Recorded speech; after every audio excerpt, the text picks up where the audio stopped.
Good evening, students. Welcome to the session. Yes, have you revised what we have discussed in the last class? Yes, students. Yes. Yes or no? Yes, you have revised, Mansha. Very good. So, yes, good evening, Viraj. Good evening, Shankara. Okay, so now I'll just give a quick recap of what we discussed. 4549B I'm not going to repeat because I've already covered that in detail in the last class. We had done a sum as well on that and we have revised that as well. So what we then discussed was 45.5 and 45.5A. So that was the compulsory acquisition of the land. And I told you when the compulsory land gets acquired, it is specifically covered under the definition of transfer under section 247. And when the compulsory land gets acquired, there will be specific chargeability in the 45.5, which will be in the year in which the compensation is first received, okay, and not in the year in which the land is compulsorily acquired. But the period of holding and indexation will be till the year in which the land is compulsorily acquired, though the taxability will be in the previous year in which the compensation is first received. And when the enhanced compensation is received, again in that year, there will be the taxability under the head capital gain, right? And in the year of enhanced compensation, when the enhanced compensation is taxable, cost of acquisition will obviously be nil because you've already taken the cost when you did the first value, when we did the first computation. But the period of holding for the enhanced compensation to determine whether it's a long-term or short-term capital gain will depend on the original asset. And if the compensation gets reduced, then by way of the rectification under 155, the compensation will get revised and the computation accordingly will get revised. Interest on enhanced compensation is taxable under the head income from other sources under section 56(2)(8). And as per section 145B, it is chargeable to tax in the previous year in which it is received. And as I said, there will also be TDS on compensation or enhanced compensation under 194LA at the rate of 10% if the compensation is more than rupees 2.5 lakh. And also, as I said, that for the purpose of 54EC, the 6 months has to be reckoned from the date of receipt of the compensation and not from the date of compulsory acquisition. It could be rural, it could be urban agriculture, it could be rural as well as the urban land. Whatever it is, it will be charged under 45. But if it's an agricultural land, whether rural or urban, it will be exempt under 1037 if it is compulsorily acquired, right? Now, second one was 45.5A, which is a joint development agreement when the owner of the land gives the possession of the immovable property, which is the land or building, for the purpose of development by the real estate developer. And in return, he gets share in the developed property. So that is also specifically considered as transfer under 247.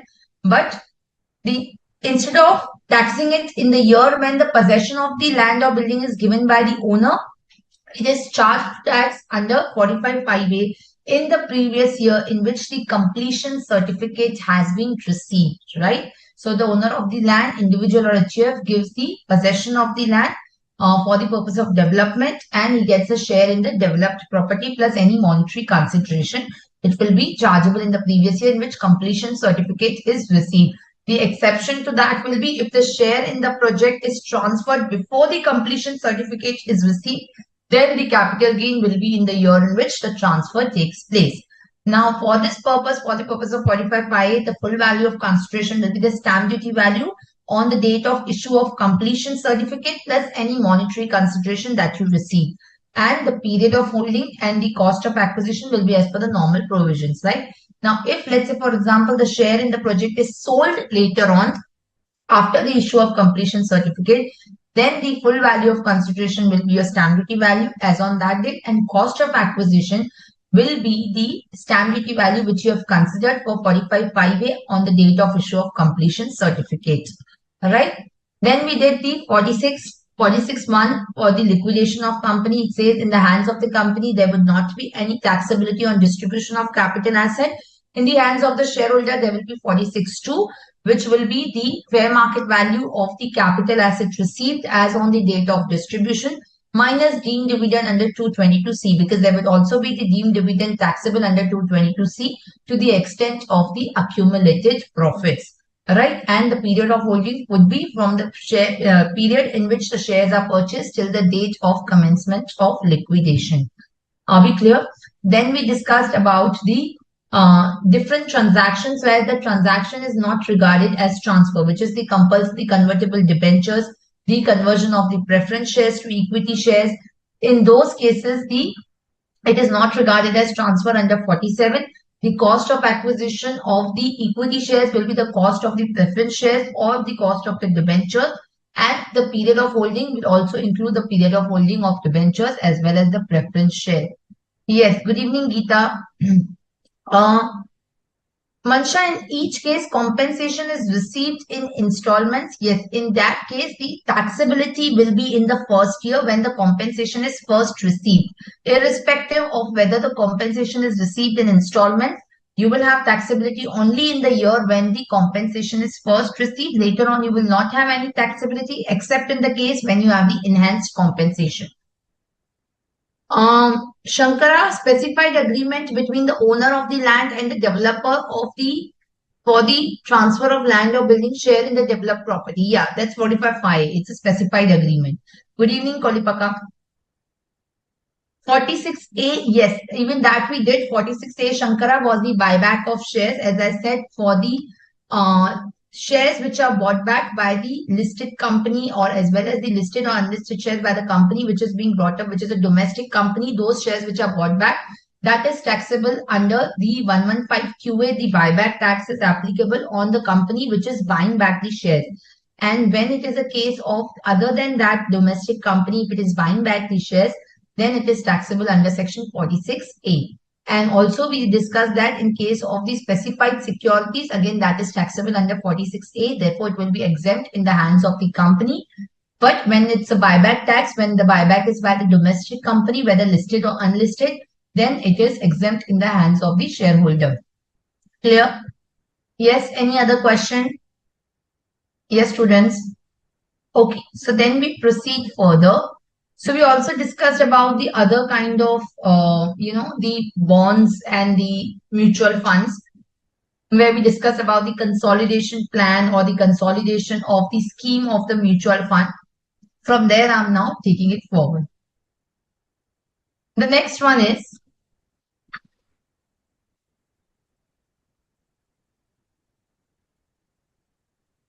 segregation of the mutual funds or segregated portfolio of the mutual fund.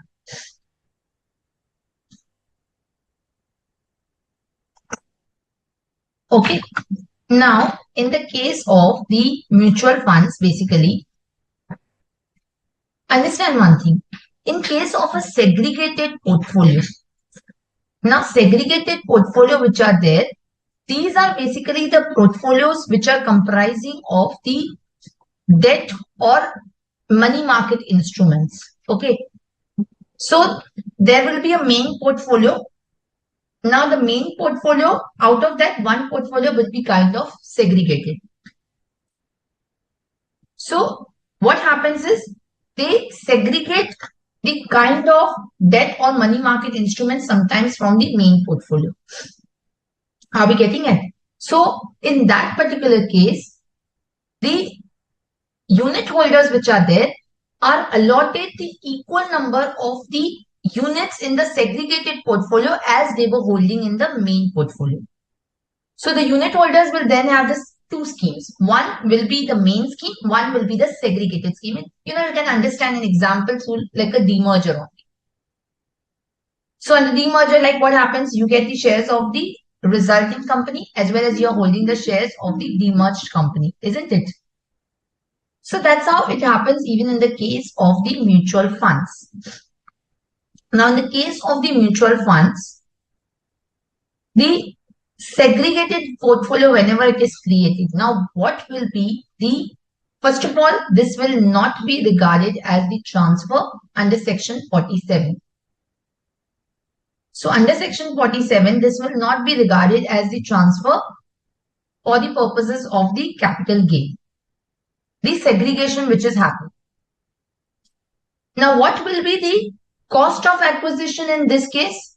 So, as I said, you can understand by way of the demerger only.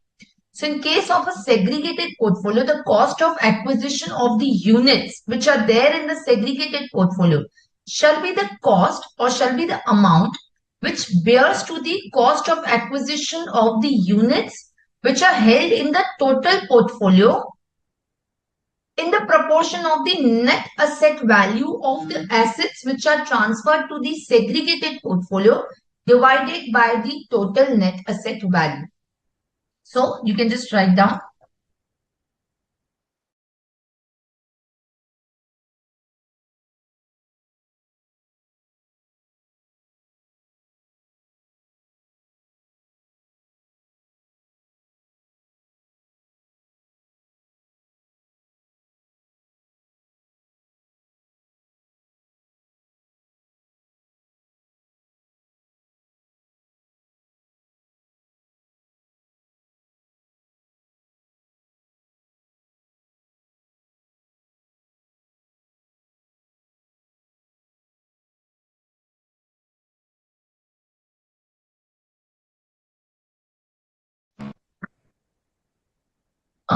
did the meeting stop?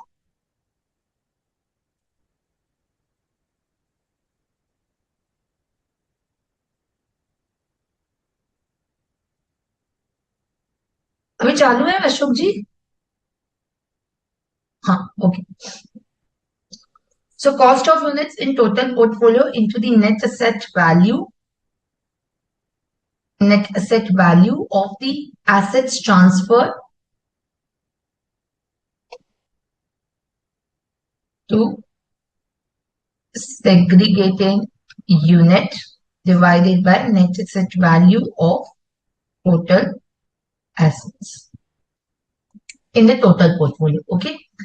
So this will be for the cost of units in the segregated portfolio. Now, what will be the cost of acquisition of the assets which are originally held by the unit holders in the main portfolio?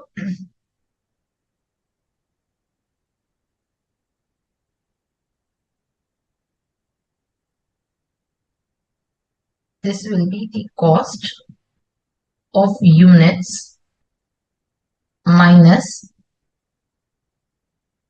cost of units in segregated portfolio. Okay. Are we clear? So this is how it will be the cost which is going to be considered. Now, as far as again the period of holding is going to be considered. Now, in case of the units in the segregated portfolio, the period for which the original unit in the main portfolio were held, that will also get clubbed. So here you will have period of holding for segregated units include the period of holding of units in main portfolio. Fine, students. Any questions? NAV, basically, this is a net asset value that may be given, or you can obviously calculate from the balance sheet, but it's just, it may be given for the examination as well, the net asset value. Okay. So that may already be been given. Clear? Fine. Okay. So that is about the mutual funds that we discussed. Now, the next important aspect that I would like to now discuss is the rights issue. Now, in the case of the rights issue, how the taxability would happen.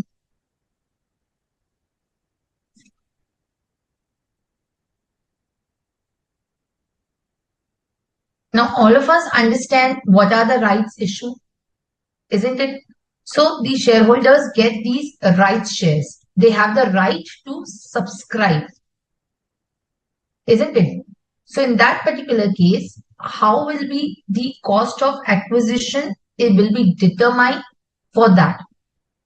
Now understand, where you will get, sometimes you will get where the share is subscribed, where the share is subscribed on the basis of the right to subscribe. So you are given the right to subscribe to the shares.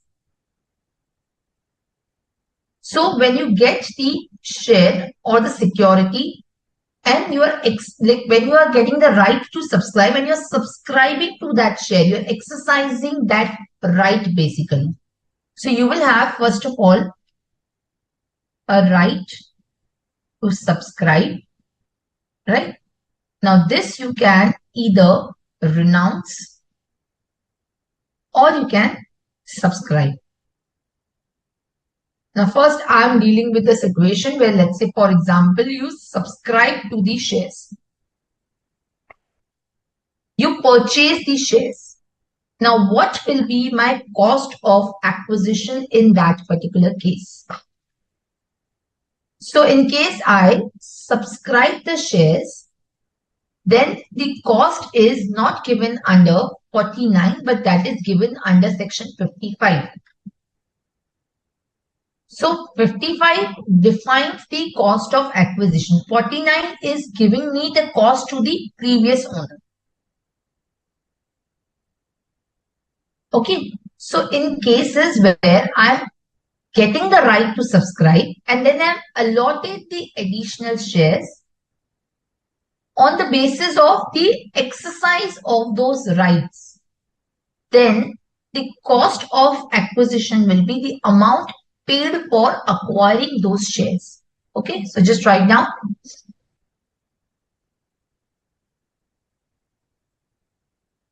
amount paid to acquire the shares.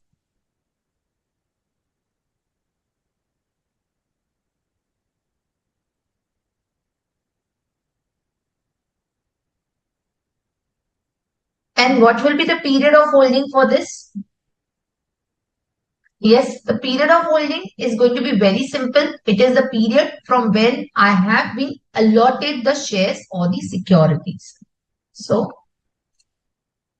cost will be amount paid, period of holding will be from date of allotment of shares. Fine. Now, well, let's say for example, I have not subscribed the shares. I have just a right to subscribe, which I have renounced in favor of another person. I have got a right to subscribe, which I am not exercising, but I am renouncing it to another person. Now, when you renounce the right in favor of another person, then in that case, that will also result in a capital gain, because what is a capital asset under 240? It is property of any kind. So basically, the rights are also a property. So there will be a capital gain when I am renouncing the shares. Are we getting that? So here, then what will be the cost of acquisition? So when I'm renouncing, what will be my full value of consideration? The amount received from the other person when I'm renouncing the rights in favor of another person. My cost of acquisition will be nil. My cost of acquisition in this scenario will be nil, because I have not paid any cost as such for that, isn't it? So where the right to subscribe is renounced, the cost of acquisition shall be nil. And what will be my period of holding for the purpose of capital gain? So the period of holding in this case will be the date of offer, from the date of offer till the time when you are renouncing that right. So period of holding will be from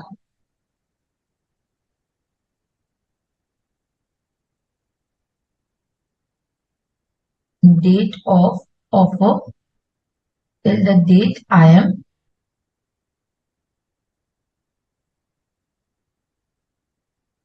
renouncing the right. That will be my period of holding. Now, let's say, for example, the other person purchases the right. The other person purchases the right which has been renounced to him. So let's say I am Mr. A. I have given these rights to Mr. B.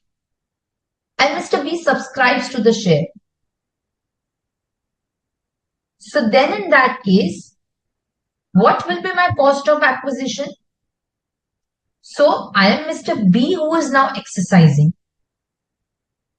Mr. A has renounced it in my favor.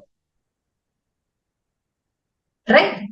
So then in that case, the cost will be the amount which I will pay towards the purchase of the asset plus the amount that I would have paid to purchase the rights which are renounced in my favor. Are we getting that? So basically,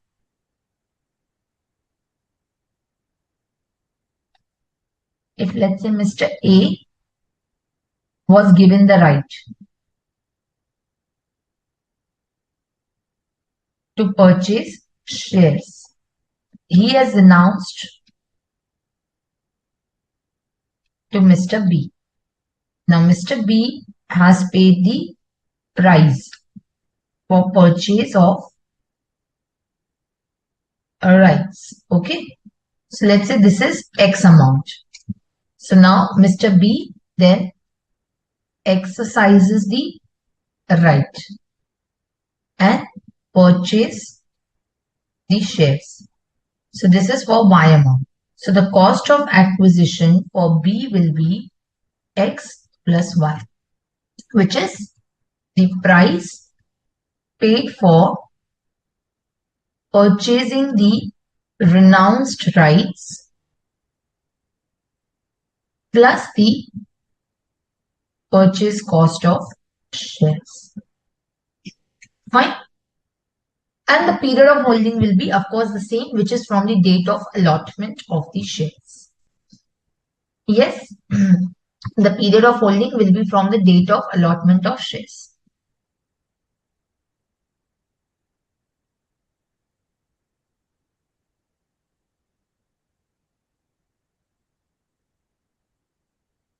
Yes, students, is it clear? Any question?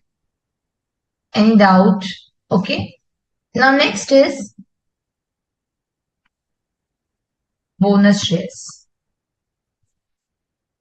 Now sometimes you get the bonus shares when you are holding the equity shares. Now in case of the bonus shares, what will be my cost of acquisition when I get the bonus share? At that time there will not be any problem. But let's say, for example, that I'm selling the bonus shares that I've received. So cost of acquisition in this case will be nil. What will be my period of holding? Now the cost of acquisition in this case is nil. But you have to also remember, you have to understand that if the bonus shares are allotted before 1/4/2001, the assessee can opt for the fair market value as on 1/4/2001 as well, if that is giving him more beneficial answer. Are we getting that? So you have to divide it into 3 segments. Cost of acquisition allotted before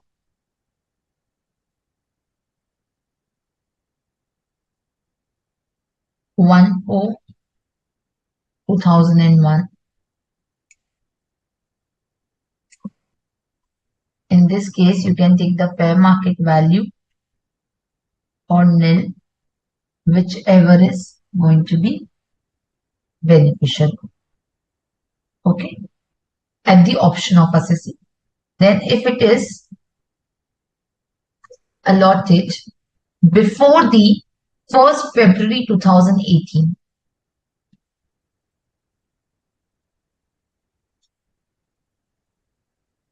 before the 1st February 2018, which is going to be in the case of listed shares, then in that case, it would be the higher of,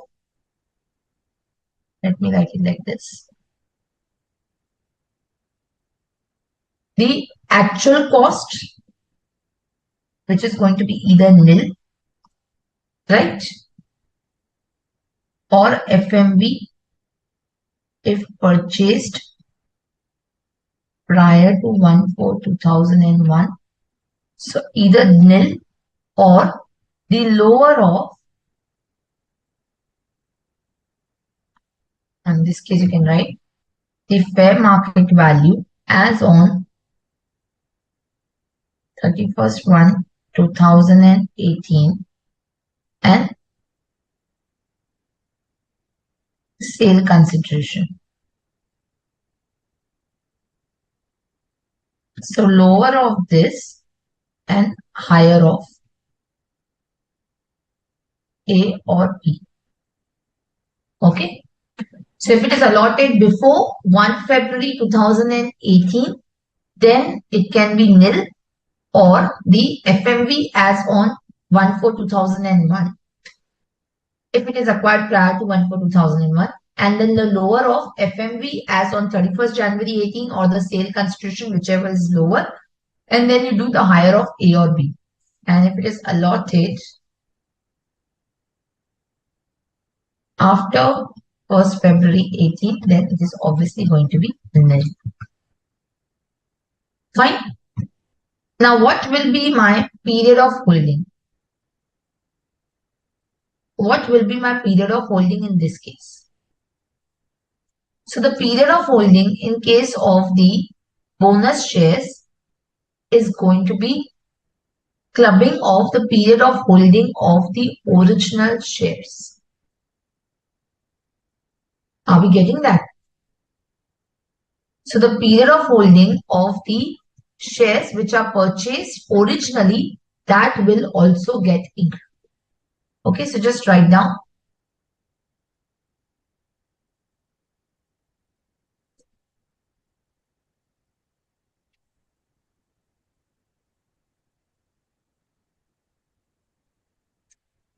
period of holding for the bonus share will include the period of holding will be from the date of allotment of financial asset.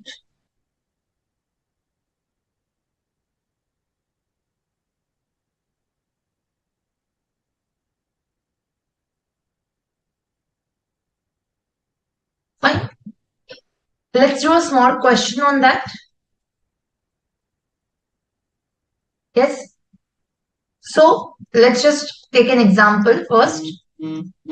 Let's say, for example, Mr. A has purchased 1,000 equity shares in, let's say, ABC Limited, which is, let's say, an unlisted company,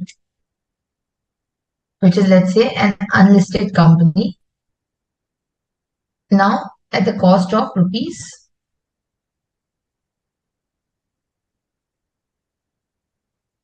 30 per share. Brokerage 1% in January 1996. He gets bonus shares in August 2000.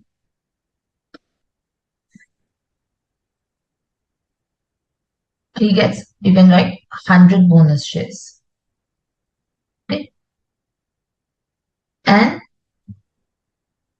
1100 bonus shares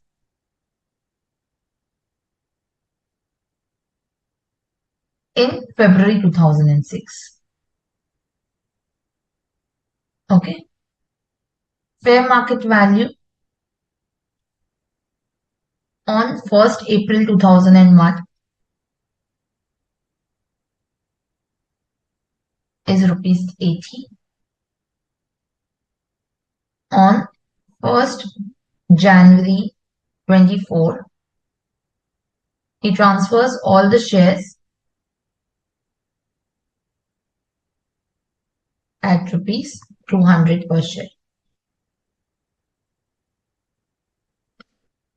The brokerage is 2%. So yes, compute the capital gain. Then I'll also give you for the rights issue.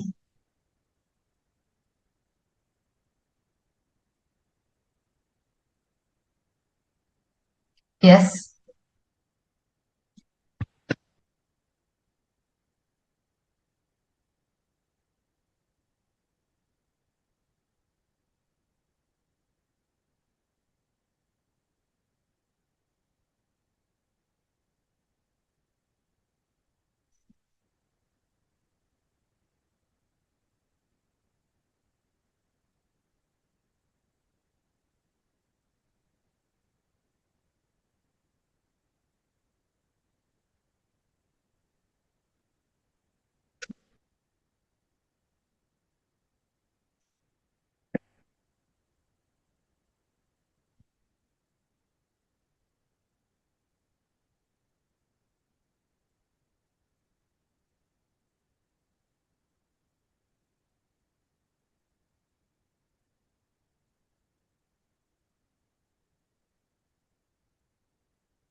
Yes, CII you can take it.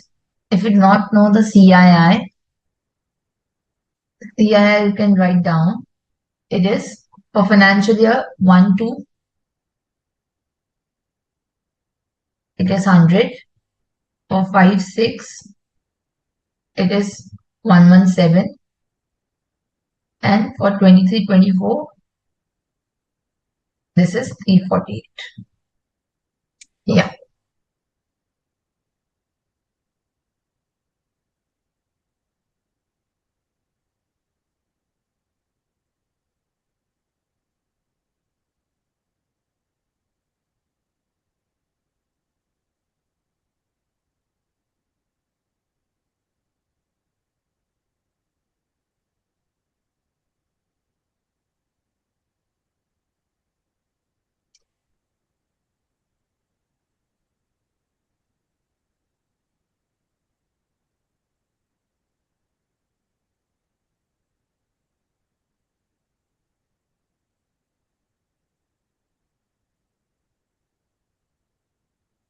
What is the answer?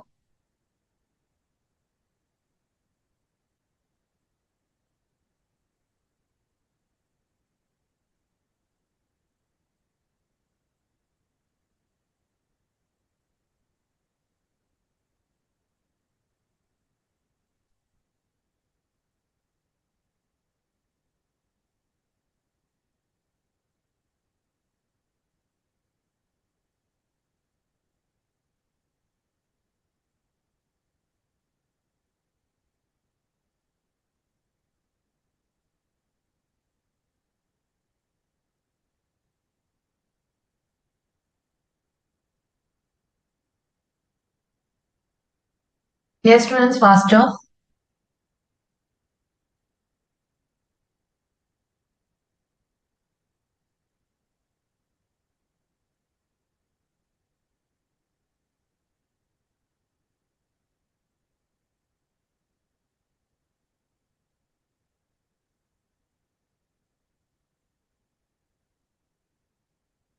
Okay, so how will you take it into consideration?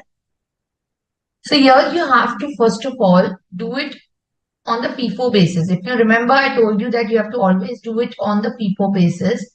So first of all, you will start with it and the 100 shares which are original shares which are there. isn't it? So first of all, you will start with those 100 shares.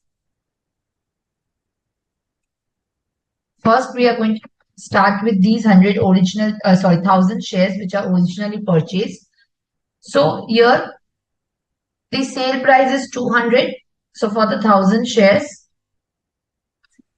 selling price is 2,000 minus there is expense on transfer, which is 2%, which is going to be 40. So this is 2,000 into my 1,000 shares, right?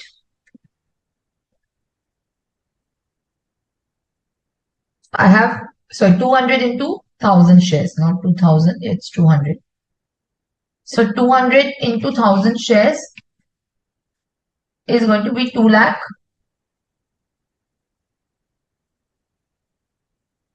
Right? Minus brokerage, which is going to be 2%, which is 4,000. So this is 1,96,000 less cost of acquisition will be 1,000 into 80 rupees as on 1/4/2001, because this has been purchased in which year? This was purchased in Jan 1996. So this is going to be 80 and you are going to take the indexation for the year 2001, isn't it? So into 348 divided by 1000, divided by 100. Fine. So 348 divided by 100, 80 into 1000 into 348 divided by 100. So that is going to give you the indexed cost of acquisition, which is going to be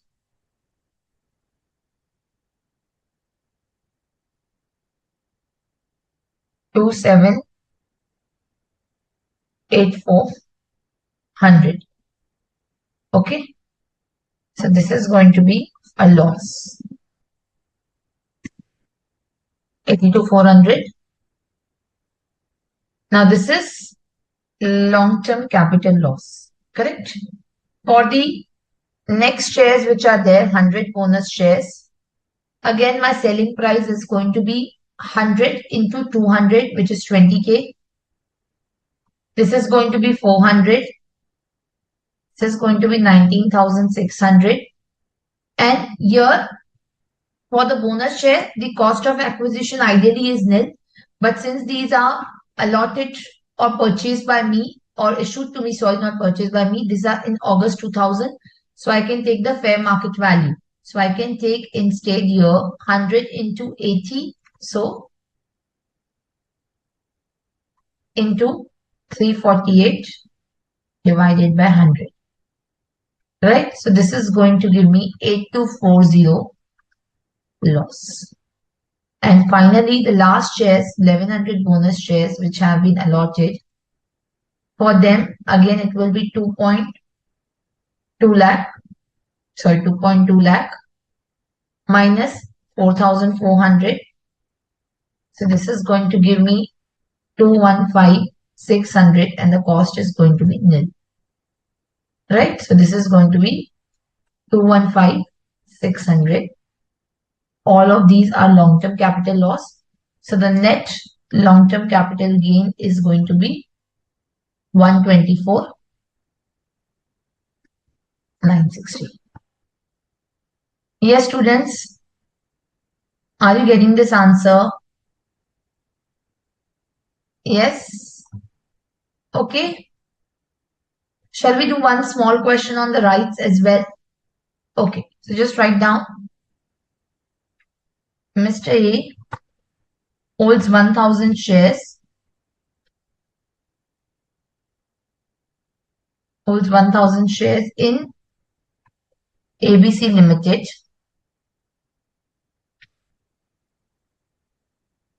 Unlisted company. Acquired in the year 1-2. Acquired in previous year 2001-2 at cost of rupees 75,000.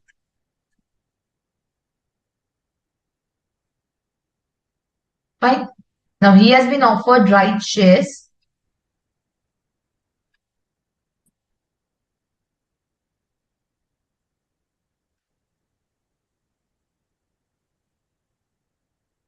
in August 23 at rupees 160 per share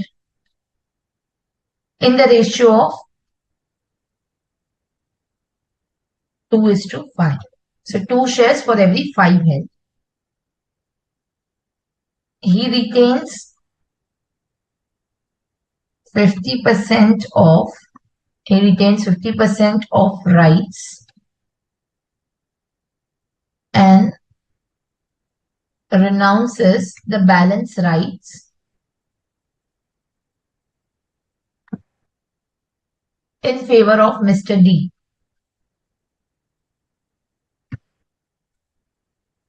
for rupees 30 per share in September 23. Mr. A sells all shares in January 24. Okay. All shares in January 24 for rupees 300 per share.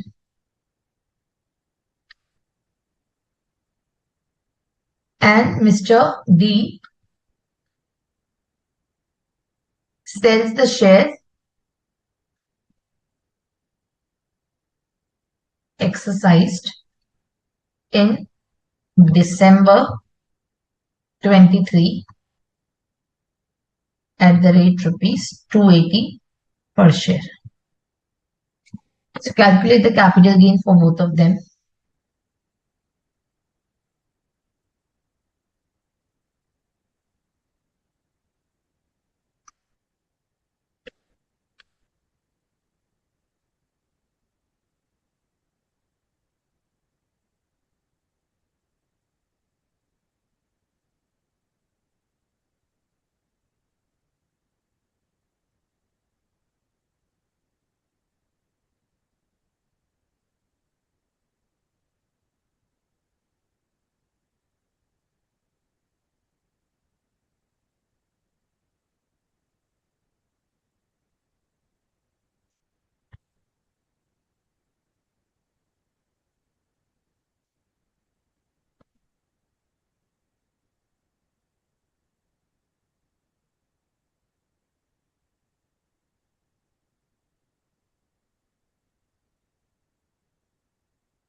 Yes, students.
Yes, students, faster.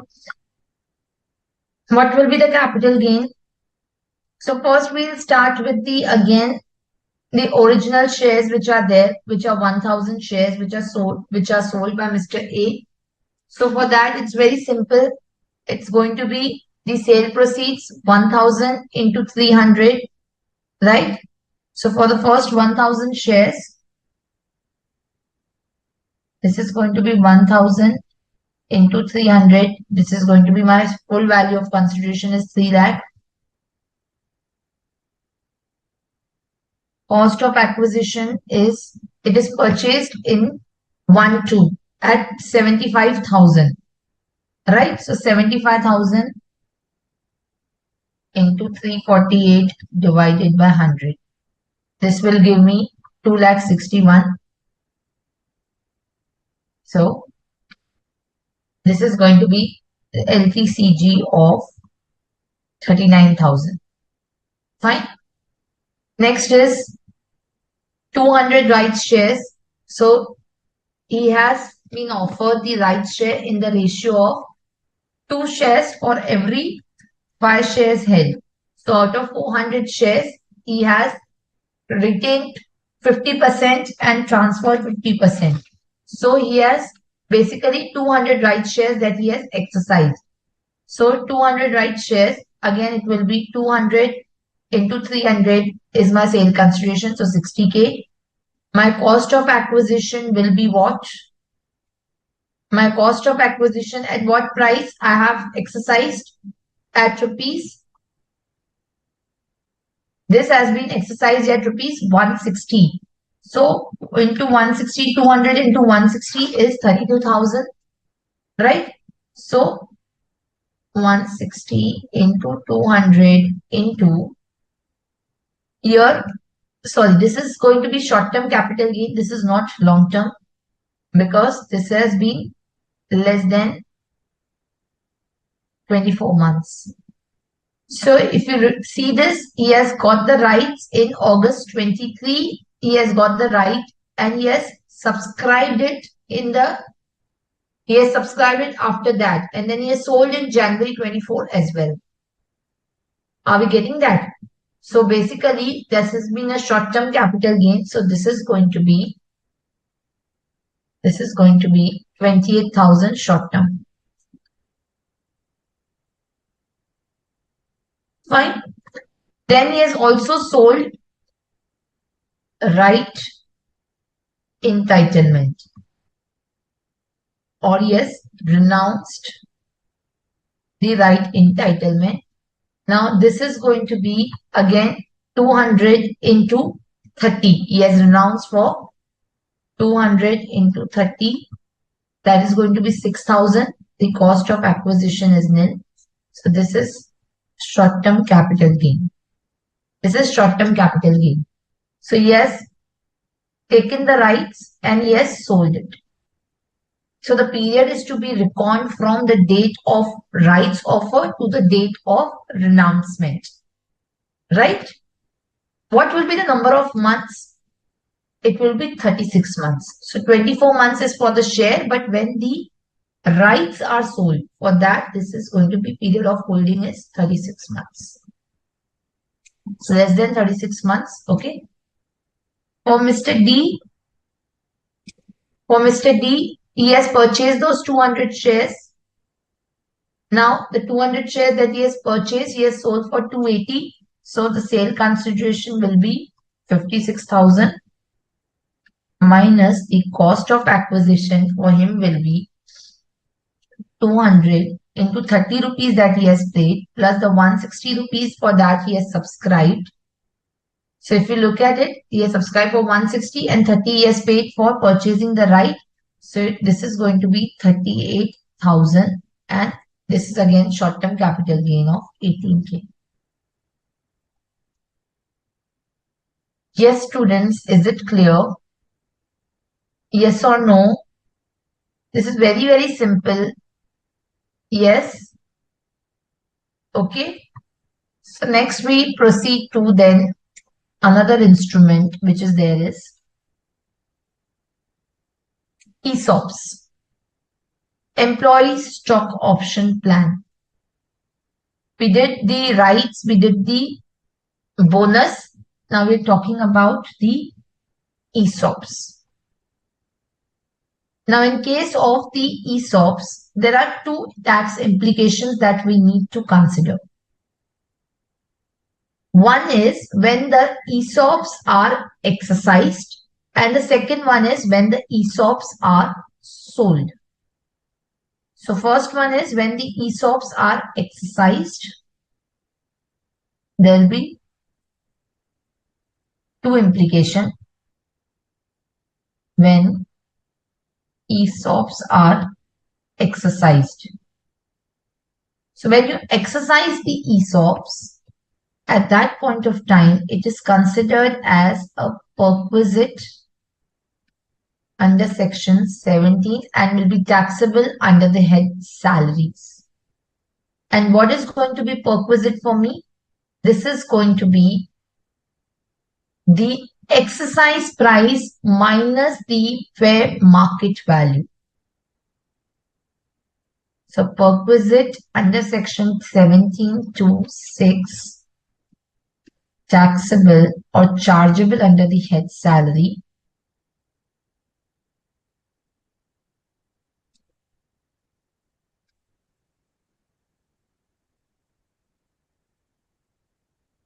chargeable under the head salary.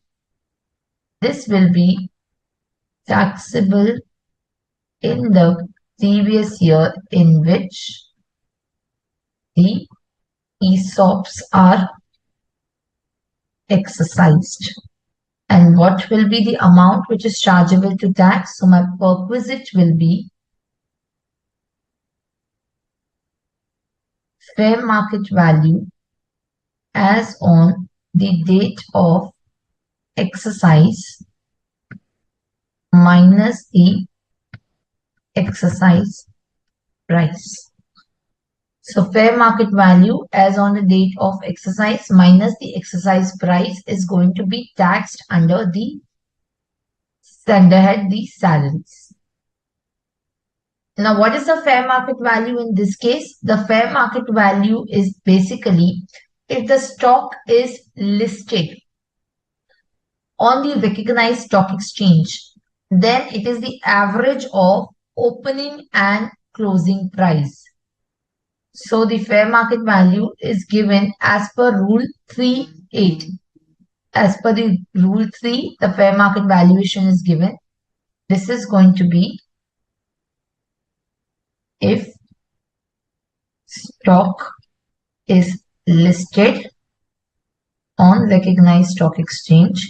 So average of opening plus closing price. And if it is listed on more than one stock exchange or more than one recognized stock exchange, then this is basically going to be this you have done in IPCC also, right? The average of opening and closing price where highest trading is done. So stock exchange where highest trading is done. And if no trading done, if no trading is done on that particular date, so then in that case, it is the closing price of the date closest to the date of exercise. So closing price of date closest to exercise price. And for unlisted shares, this is as per merchant banker. Fine. So this is under the head perquisite. Now when the ESOPs are sold, at that point of time there will be capital gain. This will be full value of consideration will be whatever amount received. Cost of acquisition will be this. Fair market value under section 17(2)(6). This will be my cost of acquisition. And of course, the period of holding and all is going to remain the same, which is from the date of allotment till the date of sale. So from the date of exercise till the date of sale, that is going to be my period of holding. Okay.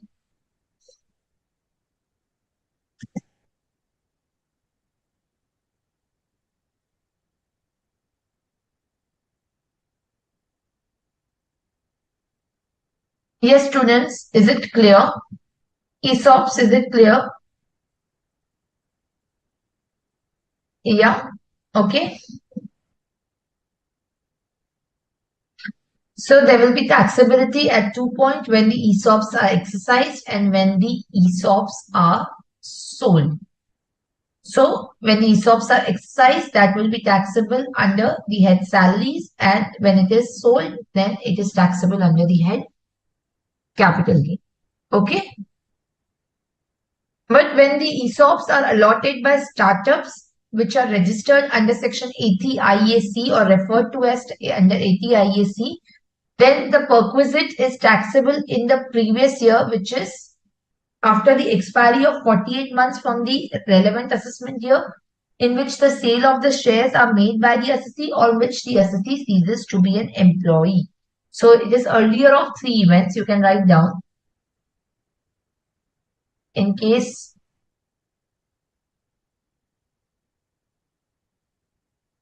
ESOPs are allotted by startup referred to in section 80 IAC, then perquisite taxable on 48 months from 48 months from the end of relevant assessment year.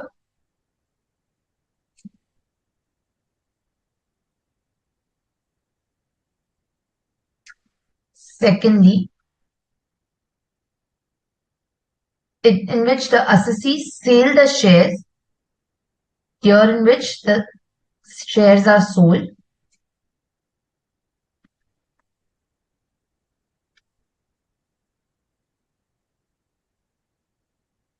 And finally, year in which the previous year in which the assessee ceases to be employed.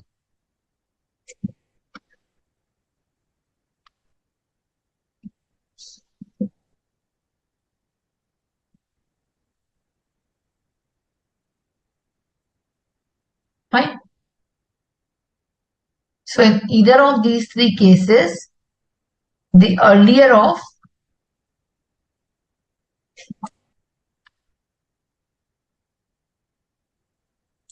this will be taxable. Okay. This is only for perquisite, but for capital gain purpose, it's going to remain same. Any doubt, student? Yes. Any doubts? Any questions? I'm not getting the enough responses, students. Be participative. Yes or no? Are you able to understand? Yeah. Yes or no, students? Okay. Now, next one is a new provision which has been inserted through the Finance Act 2023. You can write with the red ink. Taxability of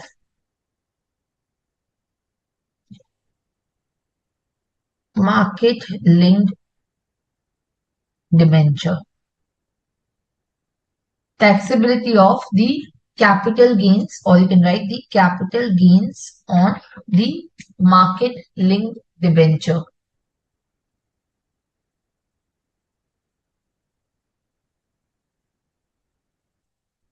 Taxability on the capital gains of the market-linked debenture. Now, what are these market-linked debentures? The market-linked debentures which are there, these are basically defined as the securities where the underlying principal component is where the underlying principal component is the debt, but where the returns are linked to the market returns on the other underlying security. So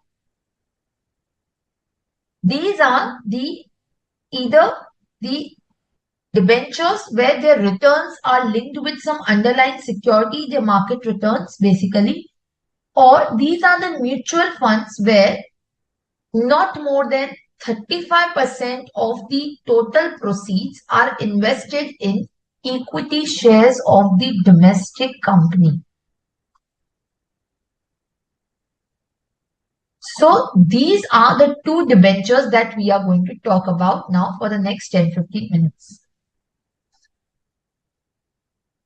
So debentures, as we all know, that these are which are generating the interest. Now these market-linked debentures are basically the debt instrument whose returns are linked to the performance of the underlying index or security in the market. For example, the debentures which are linked to Nifty, to Sensex, to gold index. So when the underlying asset will do well, your returns will automatically be based on the underlying asset's performance. Are we getting that? So the market-linked debentures are linked basically based on how the Sensex is performing or how the Nifty is going to perform. So let's say if you're going to get a promised coupon rate of 8%, provided the Sensex does not fall by 25%. So these are basically the market-linked debentures. And these are mostly the listed securities. These are the listed securities. Now, till now, what used to happen for the listed securities? The holding period is 12 months and the long-term capital gain is taxable at the rate of 10%. Are we getting that? So these market-linked debentures which are there, they were treated as the long-term capital gain, and these are mostly given for 1 year period. Are we getting that? Now, if this market-linked debenture is not transferred, it is kept with itself. So it will mature on the date of maturity, and on the maturity date, you will get the interest amount plus the principal back. So interest will obviously be taxable under income from other sources. So in order to align the taxation of the market-linked debentures, what they have introduced a new provision under section 50AA. This is under section 50AA. A new section has been introduced under section 50AA because it has been noticed that these are neither in the nature of debt nor in the nature of equity. These are hybrid securities that combine the feature of debt as well as the equity. So currently they were being taxed as the long-term capital gain because they are issued only for 1 year period mostly at the rate of 10% without indexation. However, if we look at the other debt instruments, they are taxed at normal rates. So in order to tax the capital gain, either from the transfer or at the time of maturity, this 50AA section has been introduced. Now, what does section 50AA provides that?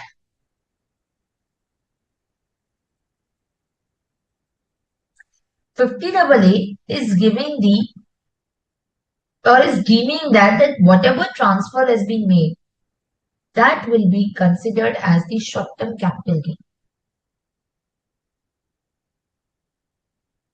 That will be considered as short-term capital gain. Are we getting that? So basically, this is in order to plug the loophole which was existing under the law, because there were discrepancies as to how the market linked debentures are taxed vis-a-vis the normal debentures are getting taxed. So in order to bring that kind of parity, in order to end that tax arbitrage, Section 50AA has been introduced under the Act.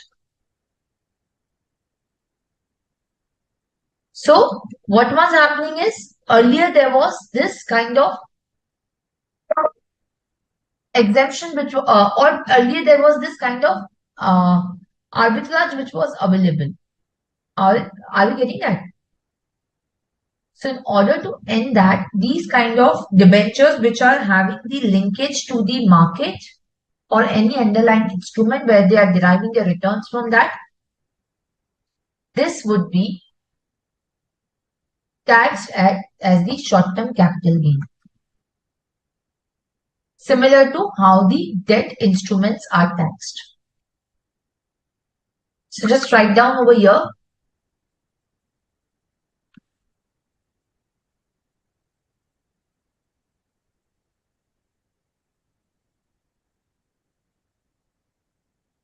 What does Section 50A provides? 50AA. 50AA says that where the capital asset is a specified mutual fund. Specified mutual fund. Now, which are the specified mutual funds? So, specified mutual fund means either, sorry, you can write it like this.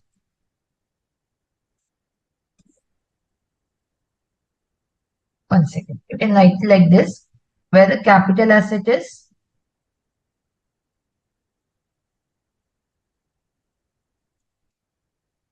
market linked debenture or a specified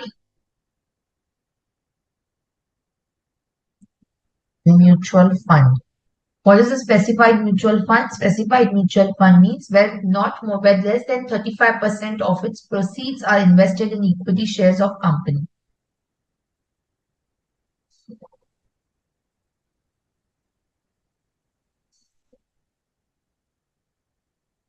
Invested in equity shares of company. And what is market linked debenture? Where returns are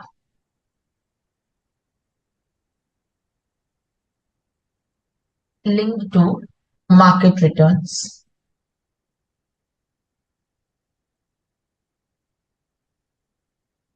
On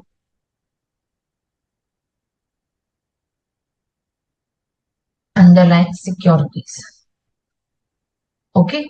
So capital asset is the market linked debenture or the specified mutual fund. Then in that particular case, which is acquired after 1st April 2023, which is acquired after 1st April 2023, then this will be chargeable to tax as per Section 50AA.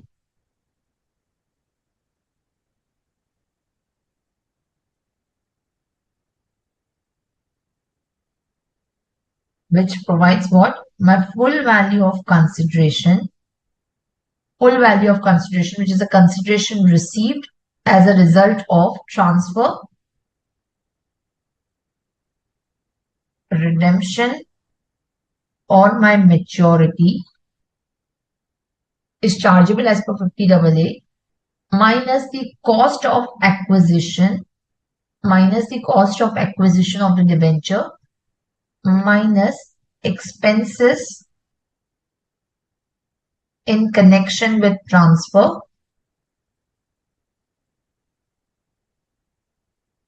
this will be chargeable under 50AA, and the capital gains which are there, this will be deemed to be short-term capital gains. This will be deemed to be the short-term capital gains. Are we getting that? So this will be deemed to be the short-term capital gains. Yes.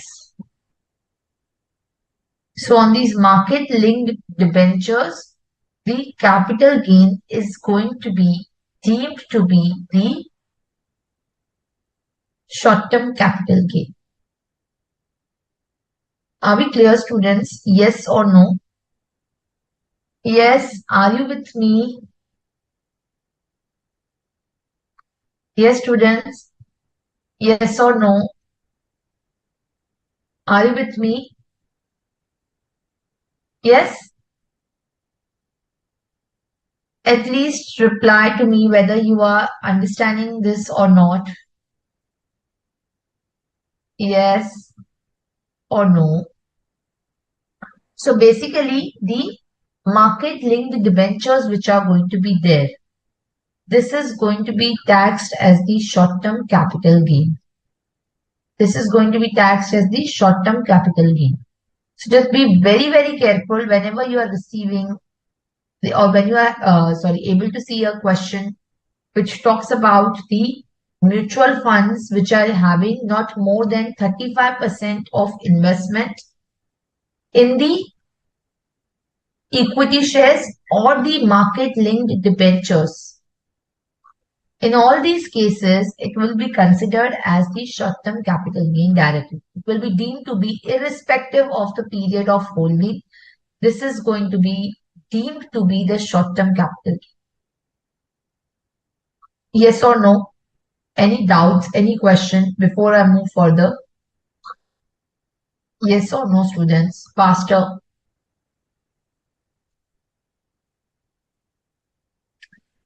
Yes. Are you with me?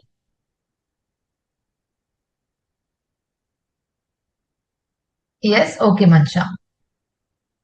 So basically, what I'm trying to say over here is that you have to be very, very careful whether it is the short-term capital gain because that will be dependent on the type of the debenture.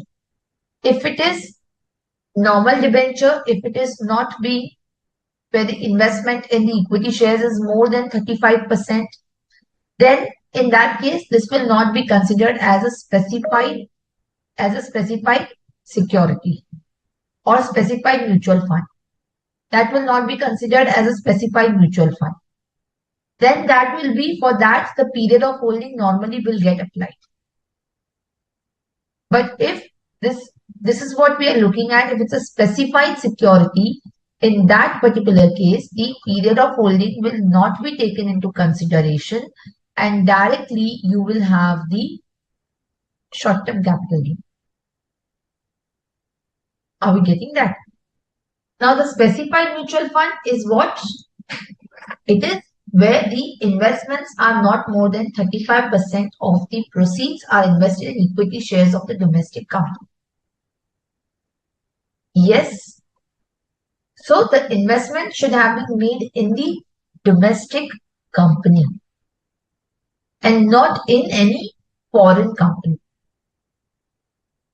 Not in any foreign company. So 35% of the less than 35% of the proceeds are invested in the domestic company and not in any foreign company. Are we clear?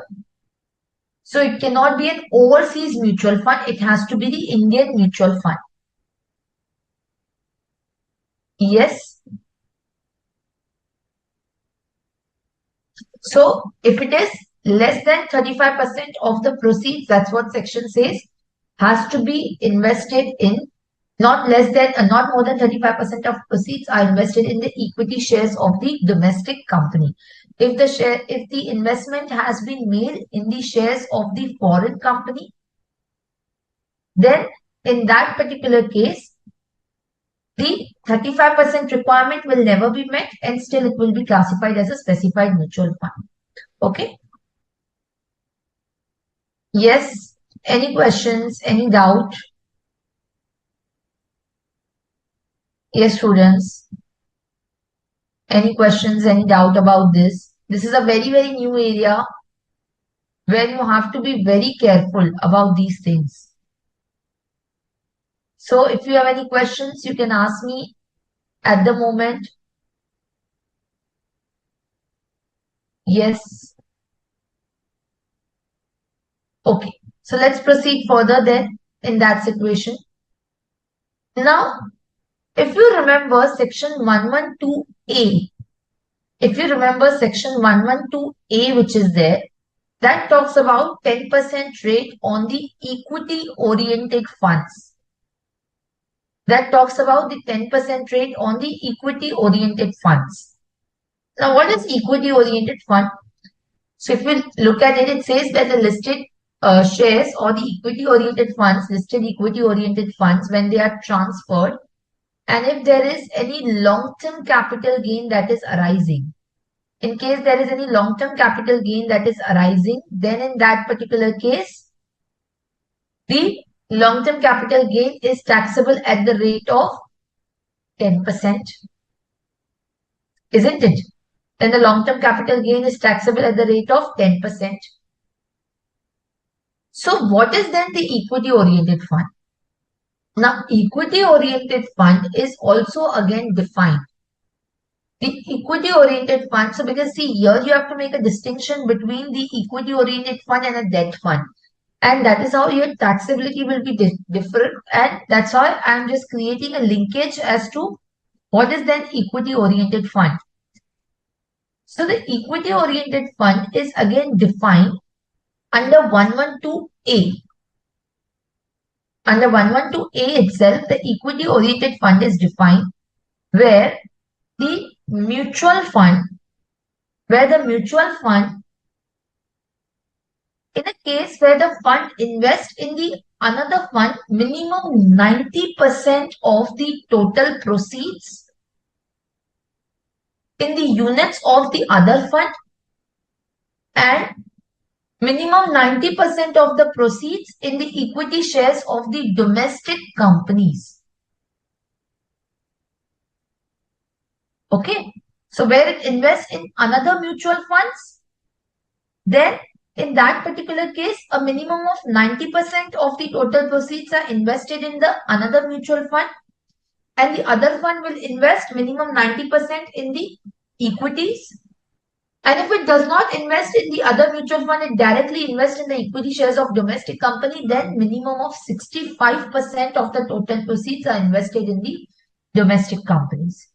Then only it will be classified as the debt as the equity-oriented mutual fund. Are we getting that? So just write down over here.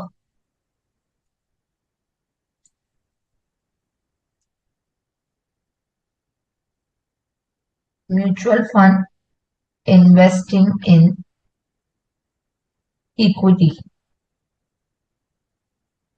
up to 35% of equity, then this will be specified mutual fund taxed under section 50AA. Then if it is investing more than 35 but less than the 65%, sorry, greater than 35% but less than 65% of equity, then it will be the debt oriented mutual fund.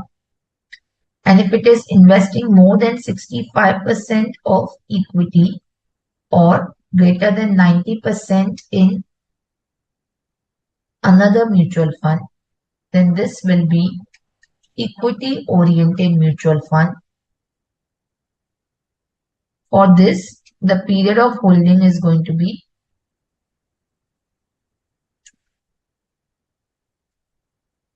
12 months, tax under section 1128. Now, what about the debt oriented mutual fund? What about the debt oriented mutual fund? Yes, Mansha, you were correct about the 65%.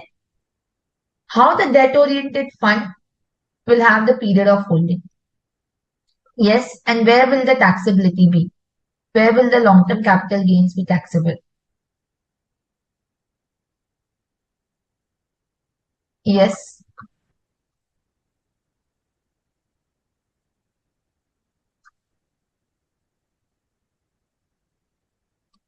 Yes, students.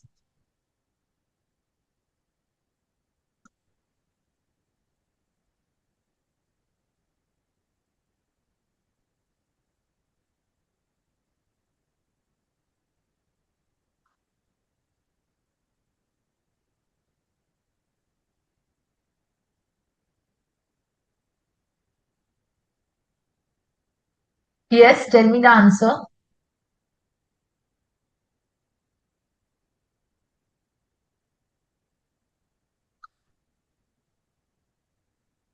Debt-oriented funds, how will it get taxed?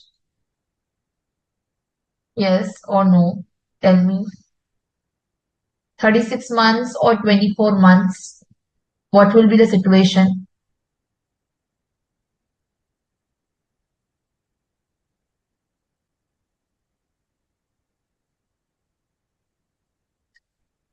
Faster students.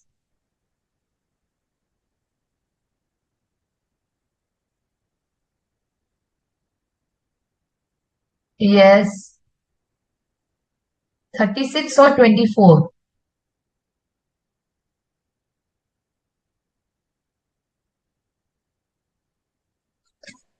So if you look at section 242A, which talks about the period of holding, what does it say? It says for the unlisted shares or securities. 24 months is for what?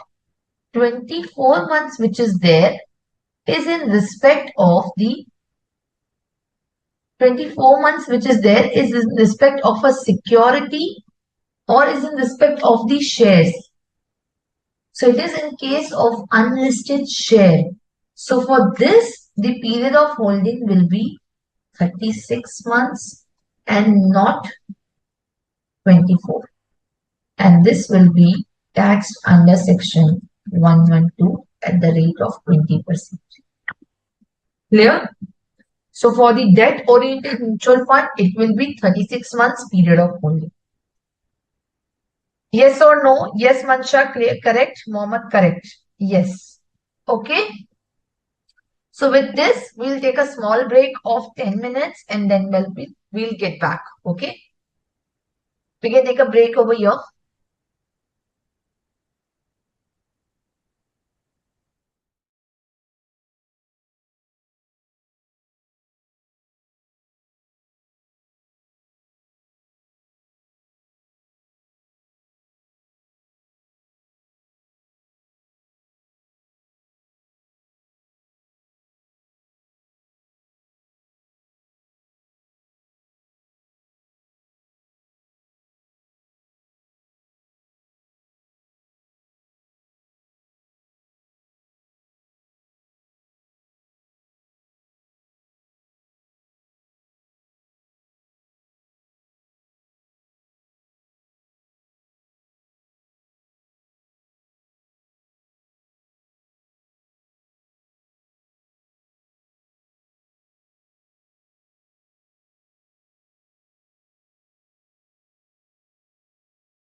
students, so we proceed further from these market-linked debentures.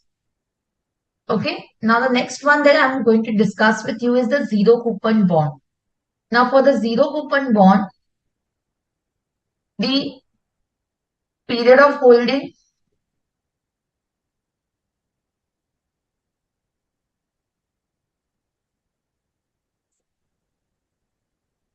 how many months do you consider for the zero coupon bond? I had already told you. For the zero coupon bond, the period of holding is 12 months. It's not 36 or 24, it's 12 months. Also, maturity and redemption of zero coupon bond is specifically covered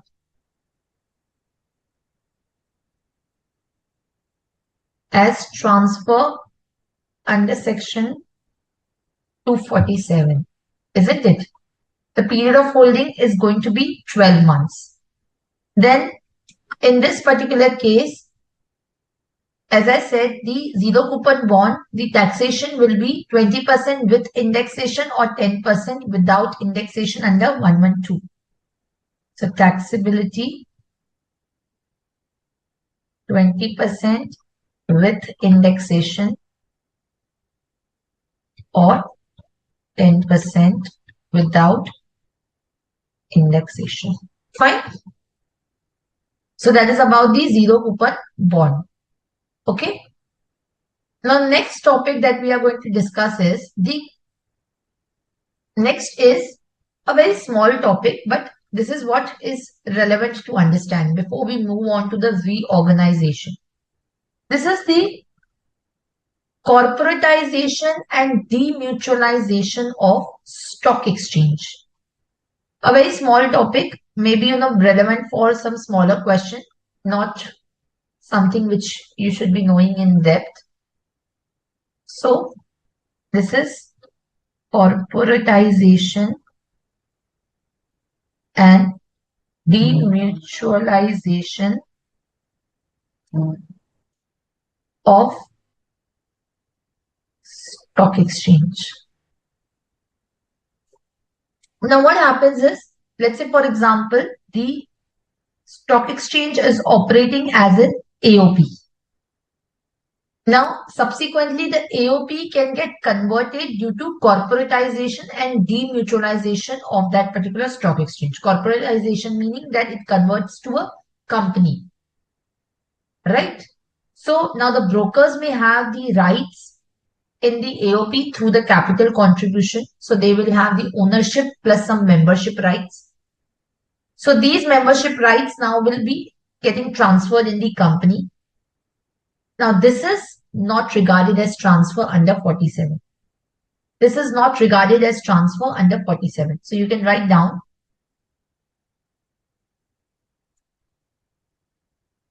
AOP getting converted, corporatization and demutualization. This is into a company. This is my stock exchange. So it was into AOP and now it is in BOI.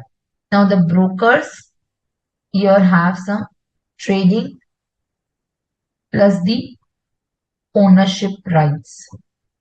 Now that gets passed on to the company now. It gets transferred to the company. So this is not a transfer under section 47. This is not regarded as transfer under section 47 of the Act.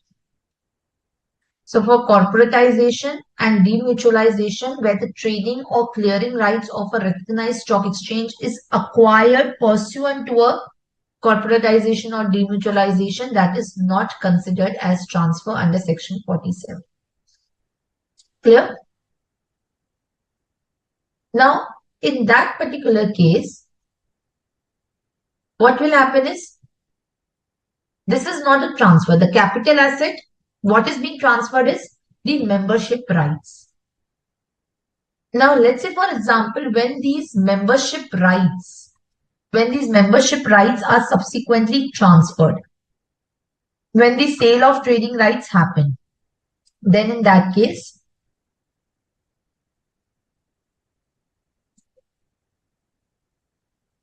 I'm writing a membership or trading rights. So, subsequent sale of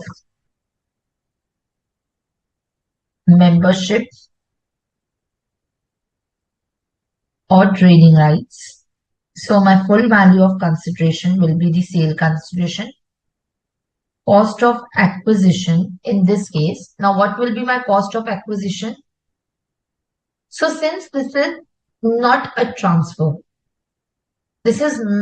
transfer, so therefore, what will happen is, what will be my cost of acquisition?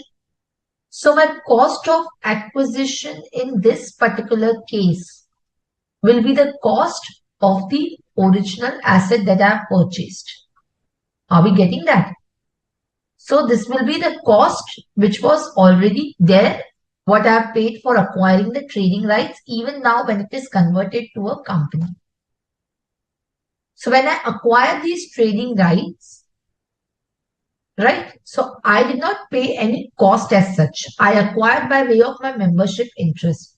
So here, in this particular case, my cost of acquisition will be nil. My cost of acquisition will be nil.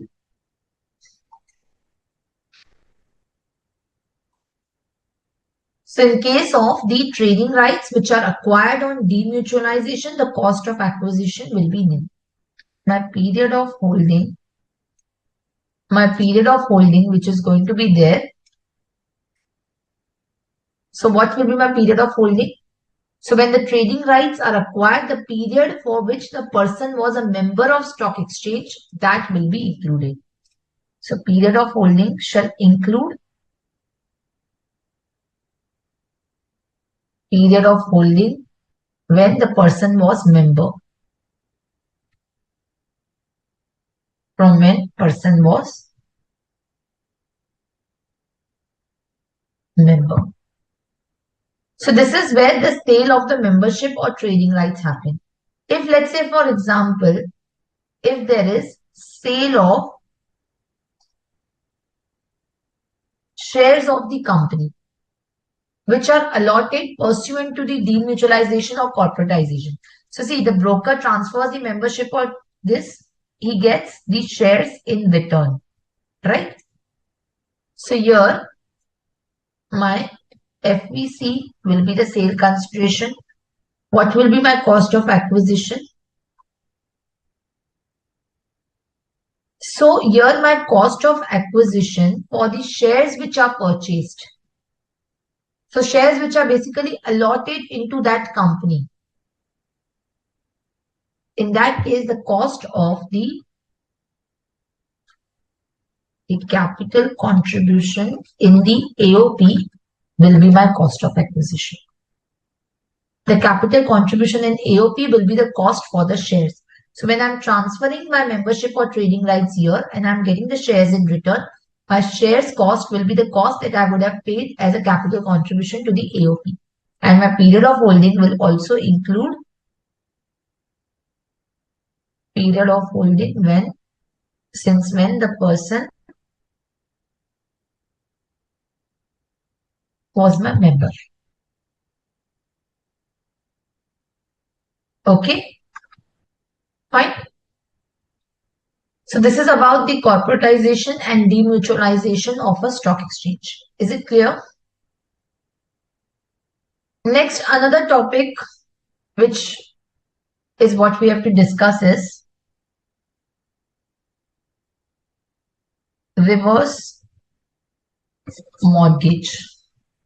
Now, what is this reverse mortgage scheme? Understand one thing. So this is going to be the last topic that we are going to discuss, and then we are going to move towards amalgamation, demerger, all of that. So basically the reorganization. And then finally, we will discuss in the next class after the reorganization is the exemption under section 54. So this is how your capital gain. First part was the general charge. Second part was the general charge and the definition of capital asset, definition of transfer. The second part we discussed was the specific charge. And the third part is going to be the different instruments, rights, and this is what we are going to discuss now is also before the reorganization, we are also going to discuss about the uh, indexation, period of holding, all of that. Okay, so that's what also we have to discuss in the next class after the organization and then finally the 54 exemptions. So understand one thing in the reverse mortgage. Let's say, for example, there is Mr. A. Now he's very old, so he's a senior citizen.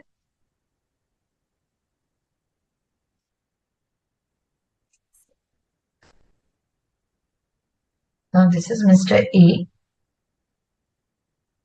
who is a senior citizen. Now he does not have any livelihood. He is just staying in his house. Okay, he's just staying in his house. Now what he does is he will mortgage his house to the bank. He will mortgage his house to the bank and the bank will give him the pension. He will mortgage the house to the bank and the bank is going to give him the pension.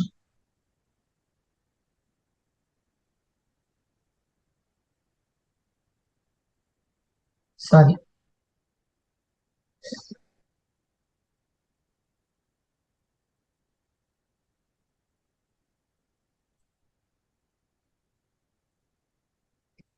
Now this pension that he gets from the bank is going to be first of all exempt under section 1043. This pension will be exempt under section 1043. This is the scheme of reverse mortgage, that you mortgage your house and you get the pension on that. Now, when this mortgage is given, when this particular house is given on mortgage, this is also not considered as a transfer under section 47. So this is not a transfer under section 47. This mortgage is not transfer under section 47. Are we clear?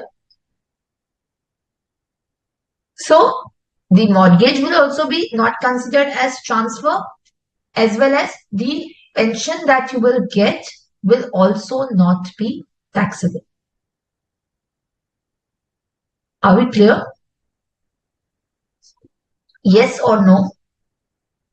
Okay.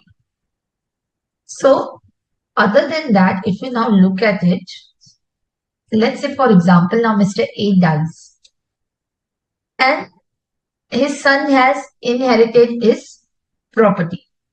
Mr. A died and the son has inherited the property and he has now repaid the loan.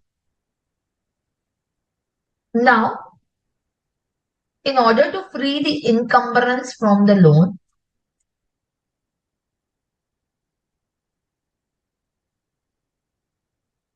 and son of Mr. A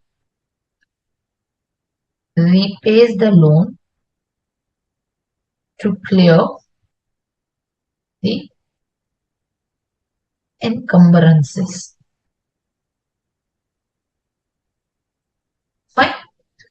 So, and then sells the house. So the full value of consideration will be the sale consideration. For the son, this is capital gain in hands of son. What will be my cost of acquisition? The cost to the previous owner. If you remember, I told you in the case of gift, in the case of will, in the case of partial partition of HUF, it is always cost to the previous owner plus the loan repaid. So the amount that I have repaid to the bank to clear the encumbrances will be considered as the cost. So the loan repaid will be considered as a cost. This will be as per our Arunachalam case. This will be as per RM Arunachalam case. What will be my period of holding? Period of holding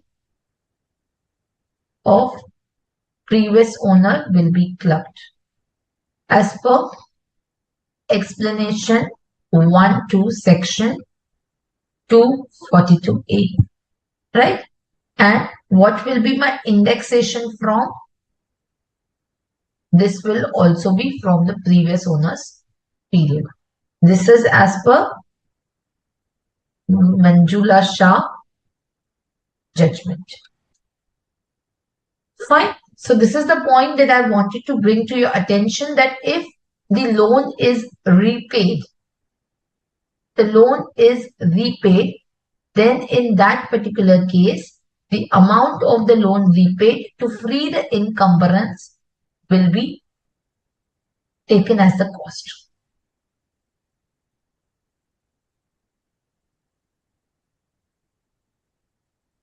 Okay. The asset was held by the previous owner. In order to clear that encumbrance, the loan was repaid, and for that I will get that additional cost as a deduction. Now let's say, for example, if I was having the loan, if let's say Mr. A is not dying, his son is not repaying the loan, but let's say Mr. A only repays the loan. If let's say, for example, or let's say the son of Mr. A, or no, let's say we don't take the son, otherwise it will create confusion. So let's say Mr. A repays the loan. So what will be the cost of acquisition for Mr. A? The cost will be cost for house plus loan repaid. Answer is no. So when I am repaying the loan, that will not be considered as cost. Why? Because I am not clearing any encumbrance that was required to be cleared to get the ownership of that property. I have myself taken the loan on that property. When I am repaying it, I am not going to get any deduction. It is when I'm going to get deduction for the loan repayment, when let's say the previous owner had taken the loan. Now, in order to free off that property, in order to take that property, in order to take the ownership of that property, it is necessary to clear the encumbrances so that I get the free title. Only then I will get the deduction of loan repayment. So this is as per the Supreme Court judgment in VSMR Jagdish Chandran. Fine. If I have only taken the loan, I am not going to get any deduction. Is this clear? Yes or no? Any doubt? Any questions so far? Fine. Yes, students. I'm not getting your answers today.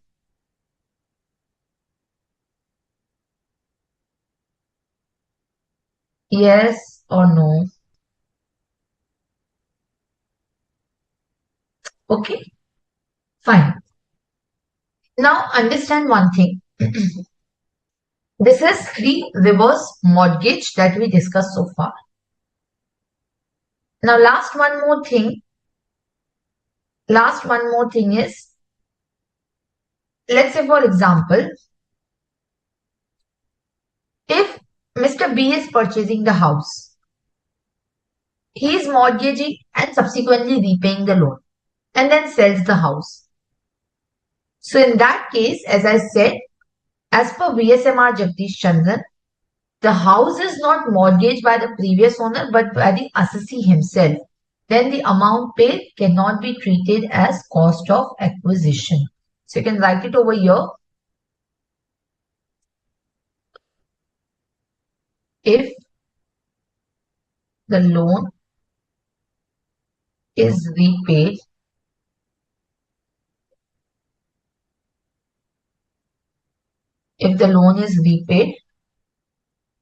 by the if the loan is repaid, or you can write like this, whether property is mortgaged, not if the loan is repaid, okay, you can write like whether assessee himself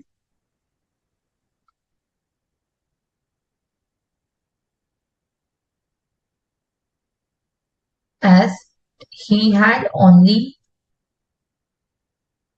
mortgaged it and it is not mortgaged by previous owner, no deduction of the loan repayment. You will not get any deduction of the loan repayment. Okay? Fine. Okay. Now the next one is last point, goodwill. Goodwill of business or profession, whether in that case the cost of acquisition will be what? Or what will be my cost of acquisition? So for the goodwill, in case I am purchasing the goodwill, then the cost that will be there, that is something which we can consider. But let's say, for example, if it is a self-generated asset, then in that particular case, what will be considered as the cost of acquisition? So in case of goodwill of business or profession, in case of any trademark, brand name, or any other intangible asset, you have to write this in the red ink only. Any other intangible asset, because this is amended by Finance Act 23. Earlier, any other intangible was not mentioned. It was only mentioned goodwill of business, trademark, brand name, right to manufacture or produce anything, or right to carry on any business.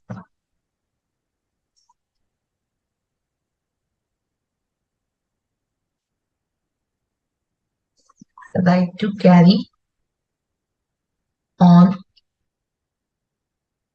any business or any other right. Any other intangible asset or any other right. In that very case, in case you are purchasing, then it is the cost. In case it is not being purchased, in case this is not being purchased, then in that case it shall be nil. The cost of acquisition will be nil.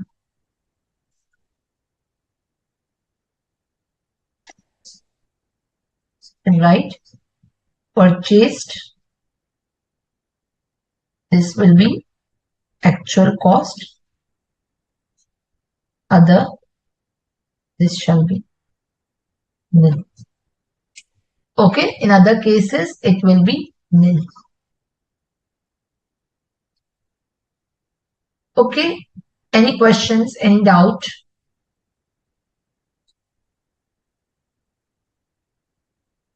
Nilay Kumar, I think the receipt of the loan under reverse mortgage has to be shown as the exempt income under the ITR.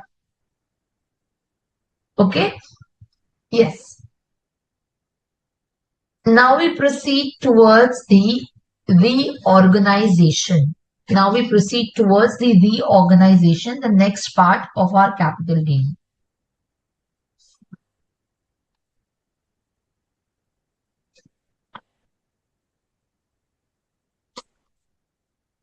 So reorganization, we will divide it into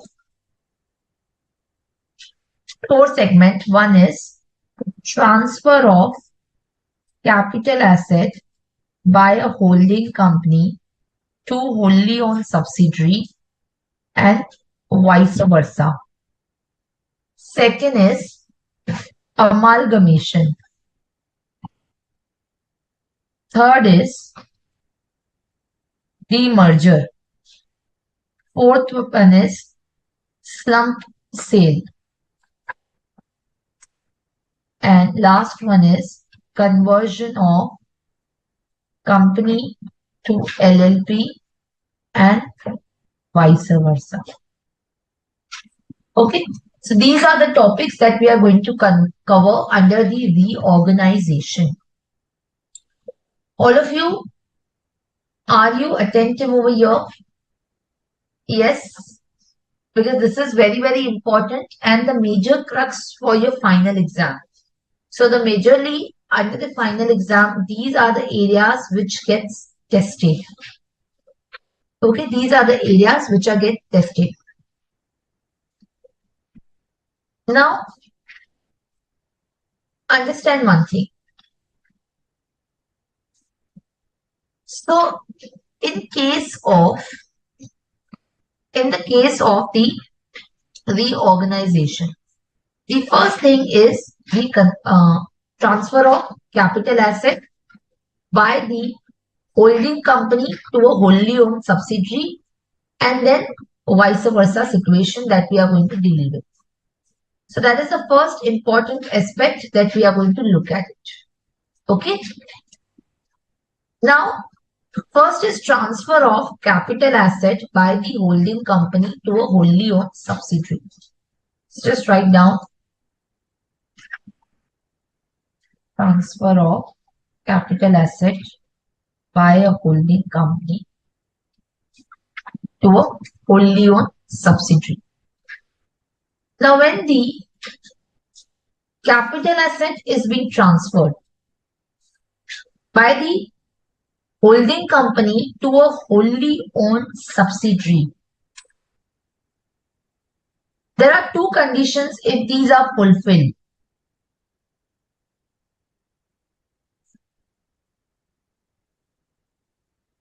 What are the two conditions?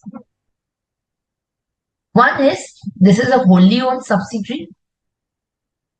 This is condition one. And this subsidiary should be an Indian company.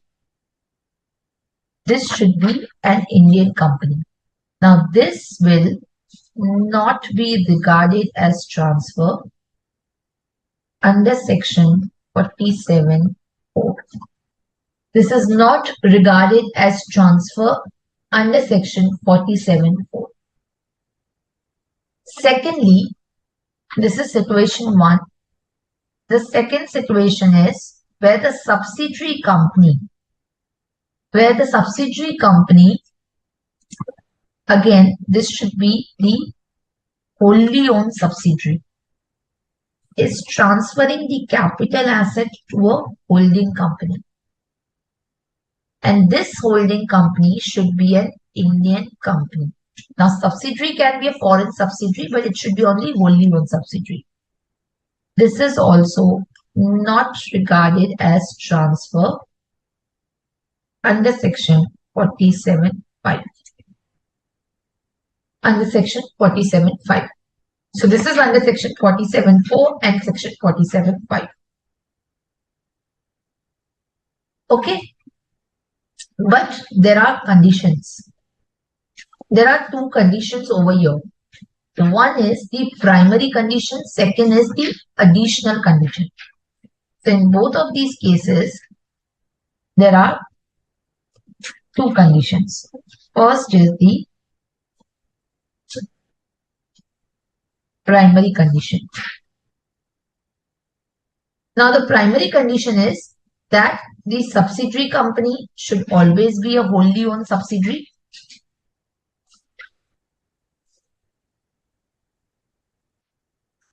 Second, the recipient should be Indian company. Now there are additional conditions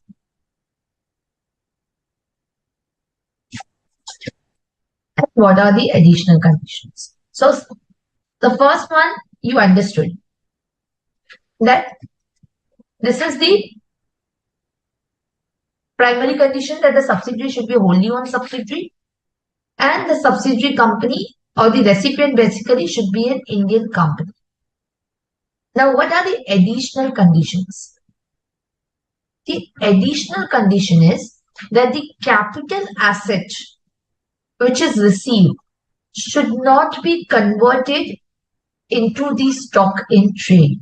So the capital asset should not be converted into the stock in trade.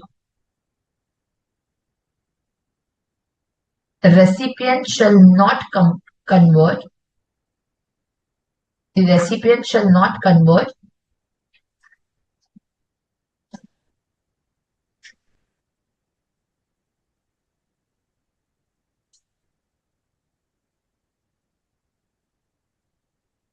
capital asset into stock in trade. Secondly, subsidiary should not cease to be wholly owned subsidiary. And these conditions are to be followed for a period of 8 years. These conditions are to be followed for a period of 8 years. Fine. So first is the capital asset should not be converted into stock in trade, and the subsidiary should not be ceased to be a wholly owned subsidiary. Now, if any of these conditions is violated, these are the and conditions. Both the conditions have to be fulfilled at all point of time. If any condition is violated, then the exemption will be withdrawn. Then the exemption will be withdrawn as per section 47A. Exemption withdrawn under section 47A. So the amount of capital gains that were exempt by virtue of 47.4 and 47.5 will now be deemed to be the income of the transferor company under the head capital gains in the year in which the transfer took place. Are we getting that? So if these conditions are revoked or are not fulfilled at any point of time, then the capital gain which was not charged under 45 by virtue of 47.4 and 47.5 will now be deemed to be the income of the transferor in the year in which the transfer takes place. Are we getting that? So just write down. So capital gain exempted earlier deemed to be income of transferor company in the year of transfer. In the year of transfer. So whatever was exempted earlier will now be deemed to be the income of the transfer. Now how that will be done? Let's discuss. So let's say if the subsidiary company ceases to be a wholly owned subsidiary.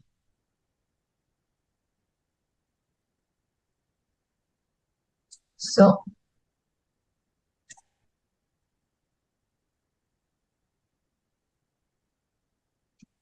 subsidiary company ceases to be wholly owned subsidiary. Now my full value of consideration will be FMV of the capital asset on the date of transfer. Right, my full value of capital asset will be the FMV as on the date of transfer minus the cost of acquisition or indexed cost of acquisition. That will give me the capital gain that will be chargeable. Similarly, if capital asset is converted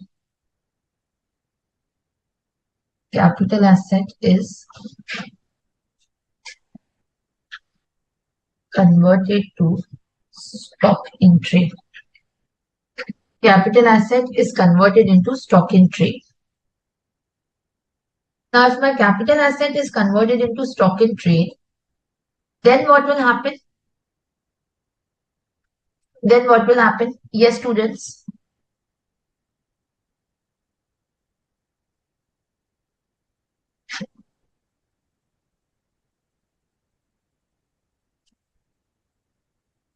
Yes, students.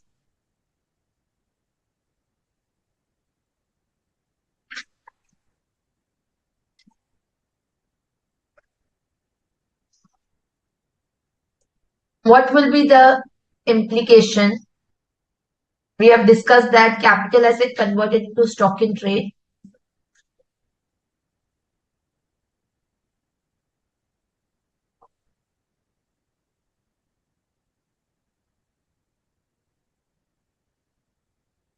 Yes.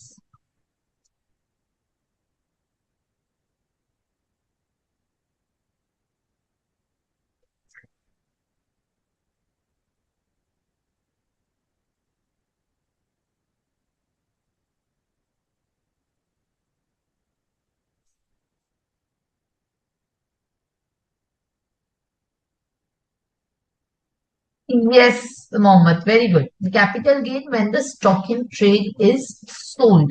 You are correct. So, under which section we were discussing this? Under which section we were discussing it? This was under section 45(2), isn't it? Capital asset converted into stock in trade. So, what will happen is, first you will have the full value of consideration, which will be, this will be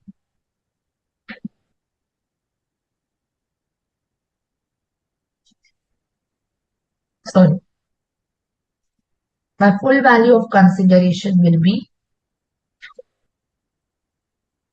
FMV as on the date of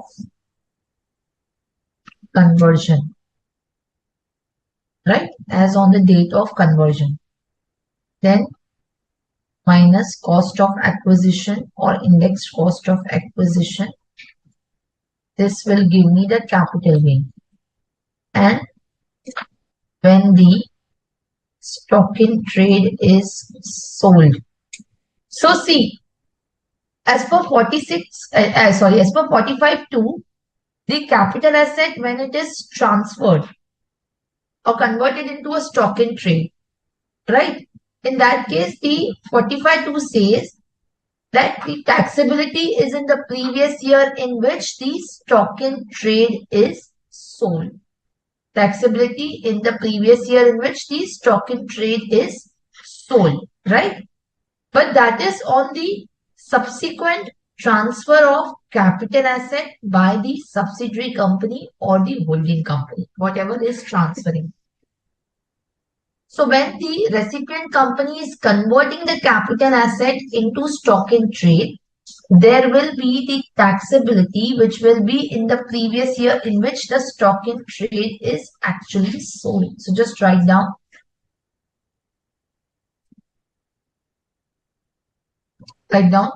Subsequent transfer, taxable under 45(2).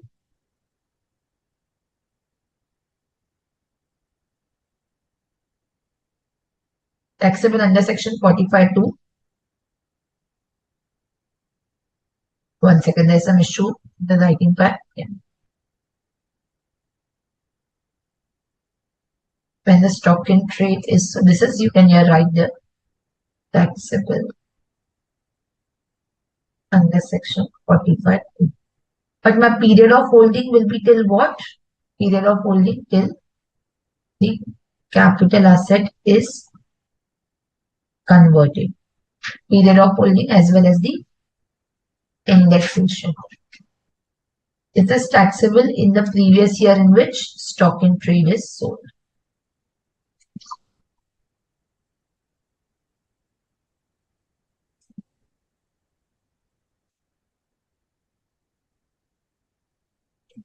And when the stock in trade is sold, basically there will be PGBP, which will be full value of consideration minus the cost. Now my cost is going to be this FMV as on the date of conversion. Okay.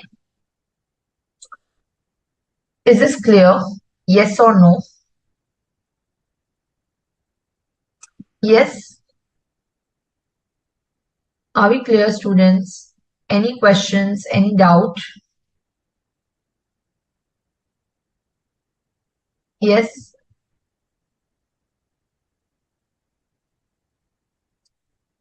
Yes or no? Yes, this is the cost is going to be the FMV on the date of conversion. Yes or no, students? Okay. Now let's say, for example, this asset which was there, which is acquired, this asset which is acquired by the company, wholly owned subsidiary or the holding company, when this capital asset is sold, if I'm not violating the condition, if the capital asset acquired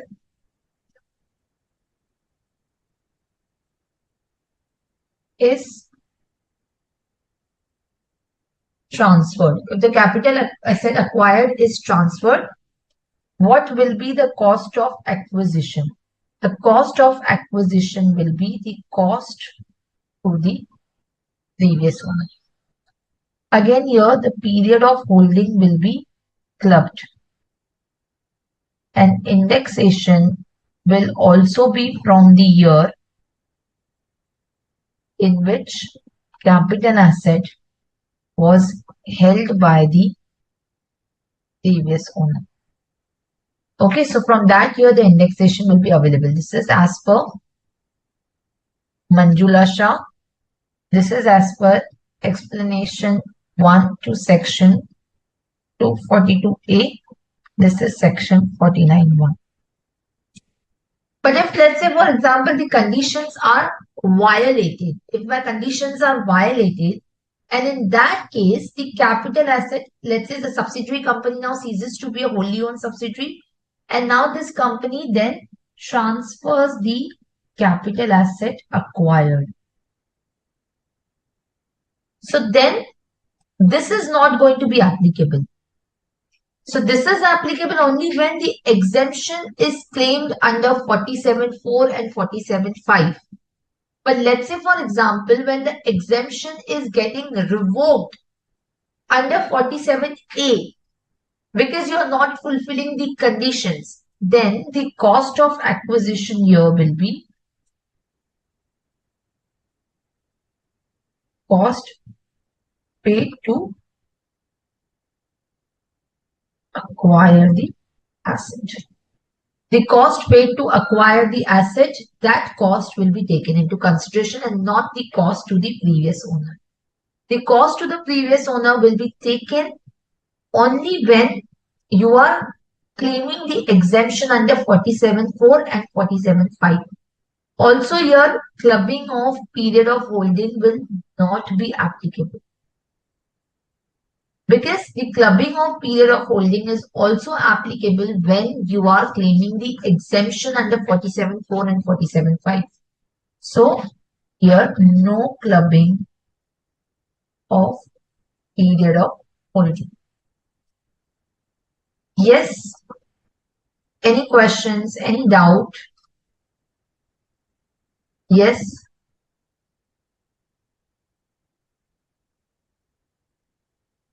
Yes or no, students? Fine. Okay. Last one point over here. Understand one thing. See, this is what is the taxability in the hands of the transferor. In the hands of the recipient,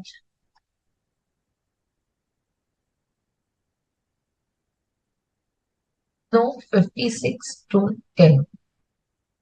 In the hands of the recipient, no 56 to 10 if the recipient is the Indian company. So 56 to 10 will not be applicable in the hands of the recipient company. Are we clear? Yes. Students, be participative. Okay. Fine. Now this is the transfer of capital asset by the holding company to wholly owned subsidiary. Next is, second one is the amalgamation.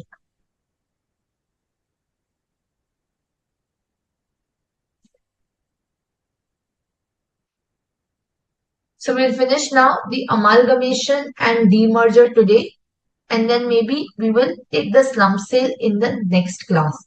So amalgamation and demerger we are going to talk today. And if time permits, we will also do the conversion of the company into LLP. But first, let's talk about the amalgamation.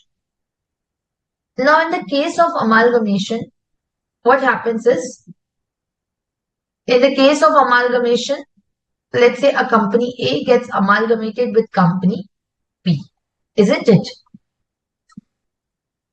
So, that will be covered by the exemption under 47. So, in case of the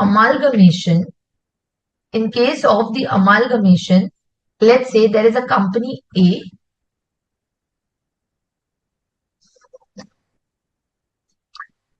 which gets amalgamated with company B. Now, during the amalgamation, the capital asset of A will get transferred to B. The shareholders of A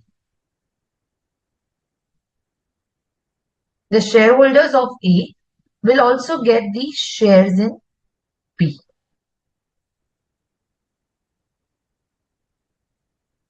Will also get the shares in B. Okay. So, when the amalgamation will take place, the capital assets of A will get transferred to B. Secondly, what will happen is the shareholders of A will get the shares in B. Are we getting that? Now the shareholders, why they are getting the shares in B? Because there is a transfer of the shares in amalgamating company. They are holding the shares of the amalgamating at the moment.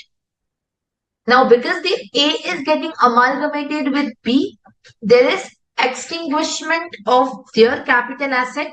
So therefore they are getting now a compensation. As a compensation, they are getting the shares of B. Are we getting that? So the shareholders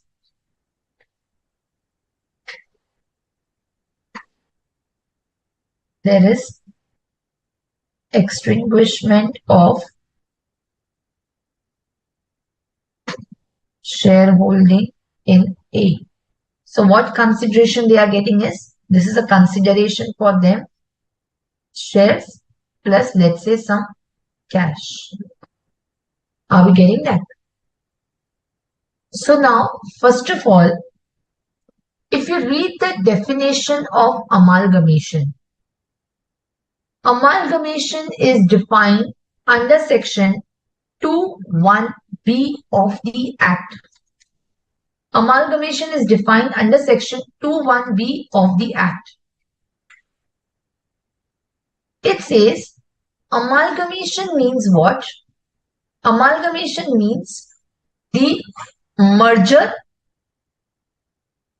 Amalgamation means either the merger of one or more company with another company or merger of two or more companies to form one company. Now, what are the conditions for the amalgamation? So, let me just put over here. Amalgamation in relation to companies means the merger of one or more companies with another company or merger of two or more companies to form one company in such a manner that all the property of the amalgamating companies immediately before the amalgamation becomes the property of the amalgamated company. All the liabilities of the amalgamating company become the liabilities of the amalgamated company.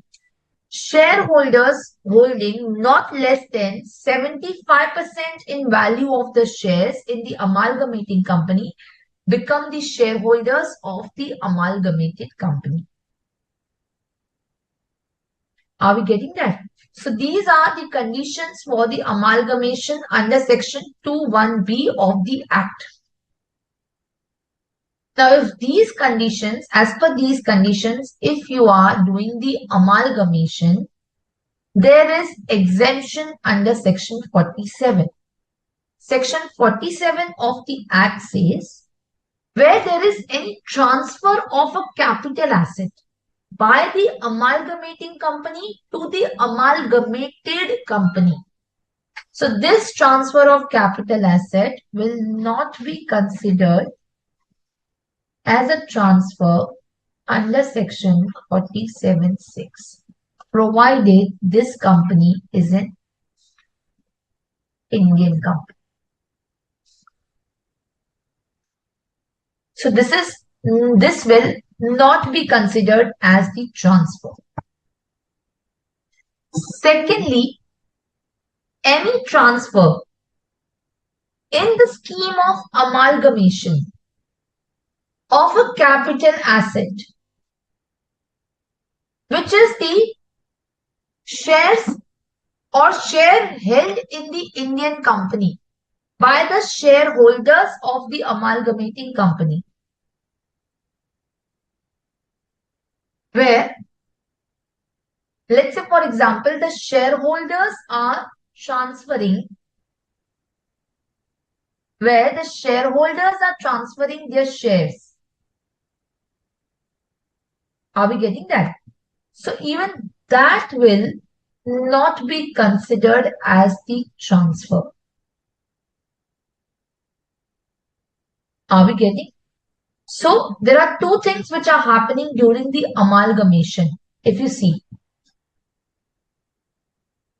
number one is there is transfer of capital assets by the amalgamating company to the amalgamated company.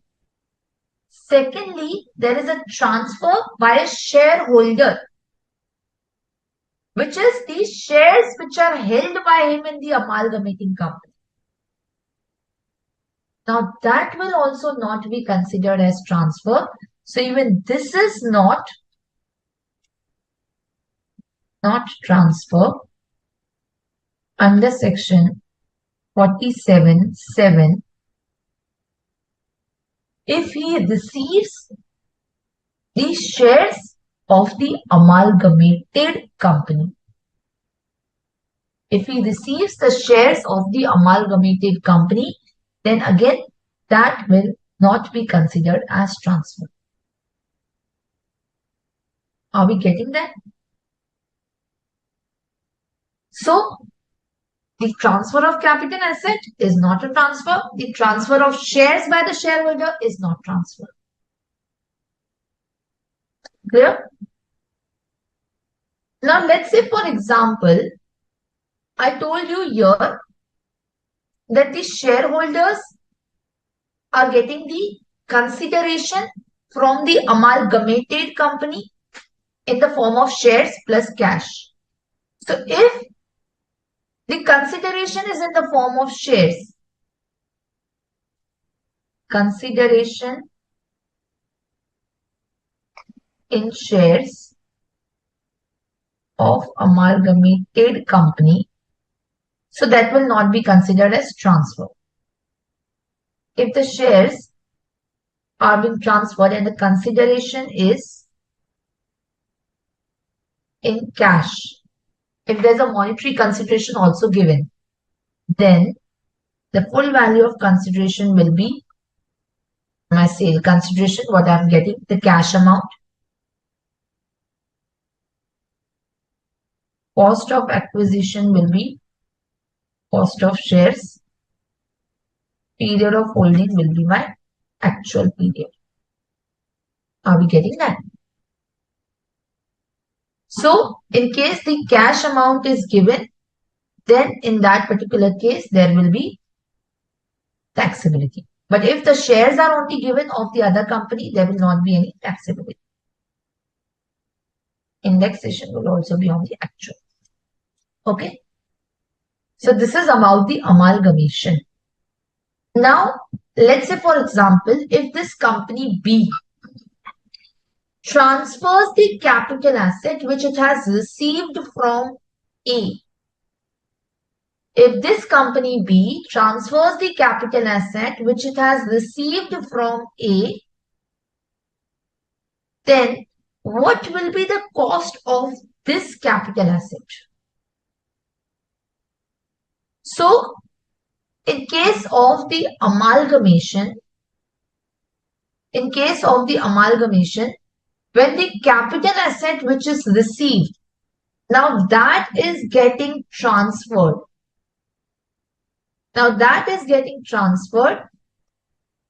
So in that case, it will be the cost to the previous owner.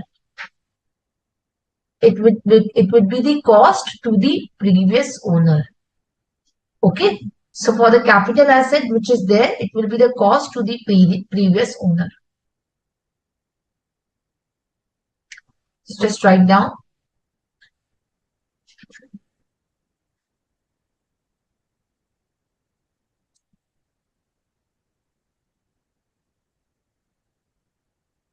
Cost of acquisition for the capital asset received. This will be cost to the previous owner under section 49(1). Fine. This is for this capital asset I'm talking. Period of holding, clubbing of period of holding for which the asset was held by the previous owner. As per explanation 1 to section 242A, indexation will also be applied from the previous owner as per Manjula Shah. Okay. So that is for the capital asset. Now what about the shares of the amalgamated company? Now what will be the cost of acquisition of shares of the amalgamated company?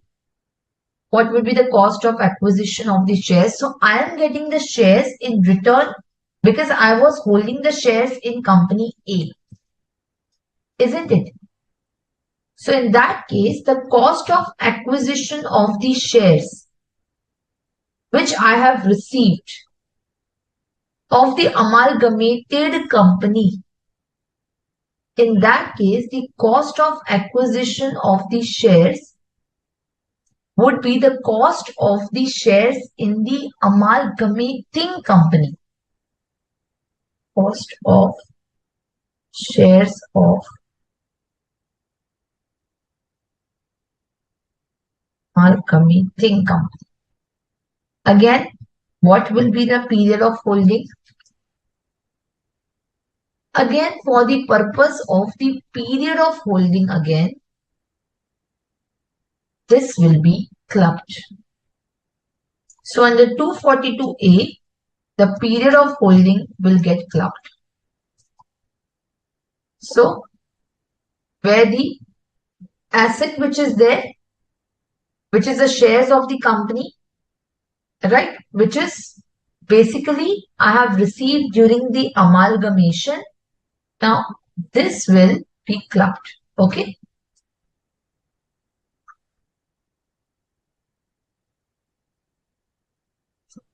So just write down clubbing of period of holding. Period of holding of shares of amalgamating company to be included.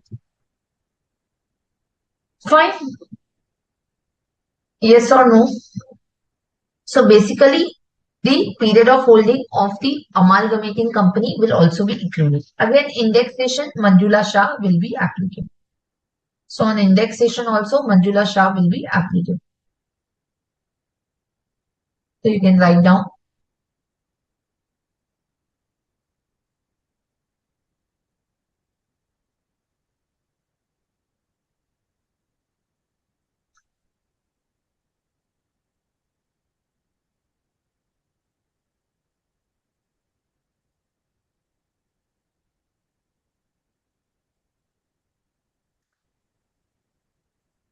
Yes, Mohammed, capital gain when the stock will be sold.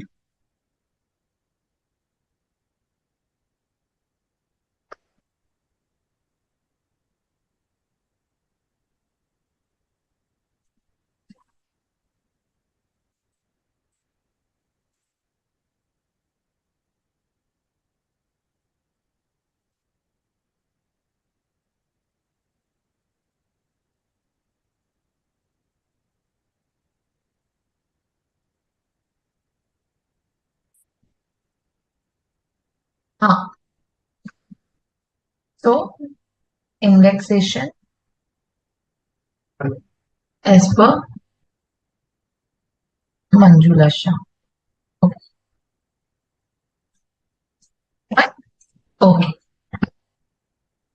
Is this clear, students? Yes or no? So this is about the amalgamation.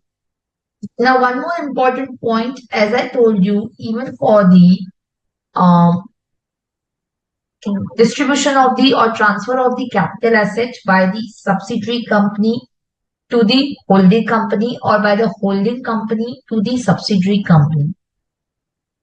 Now, similarly, in that case, I told you that 56 to 10 will not be applicable in that case. Right? 56 to 10 will not be applicable in that case. Similarly, the 56 to 10 will also not apply in the case of amalgamation, either in the hands of the shareholder as well as in the hands of this company, recipient company. So just write it over here.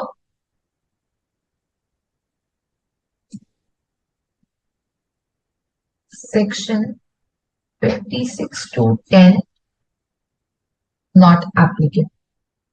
Even in the case of the shareholders, section 56 to 10 is not applicable. So 56 to 10 will not apply in the case of the amalgamation. Clear? Yes or no? Now, one more important point in the case of the amalgamation, which is very, very important over here, which is in the case of the foreign company getting amalgamated with the another foreign company. So, let's say, for example, there are two foreign companies.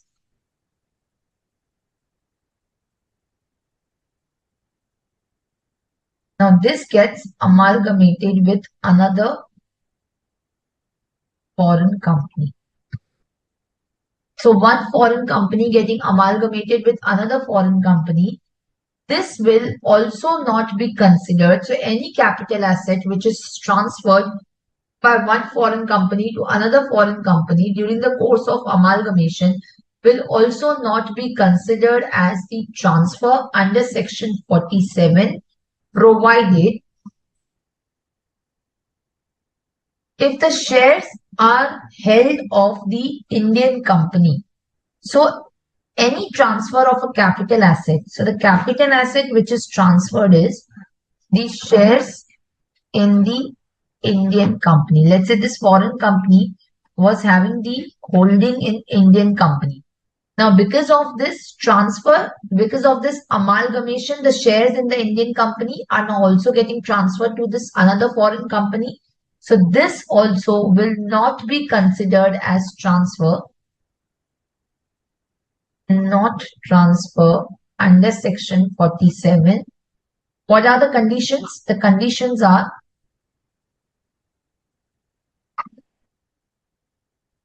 at least 25% of the shareholders, at least 25% of the shareholders of the foreign company, of the amalgamating foreign company,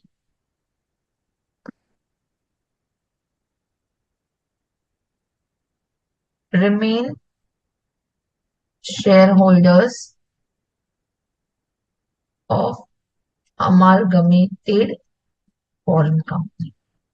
Second is, such transfer does not attract capital gain tax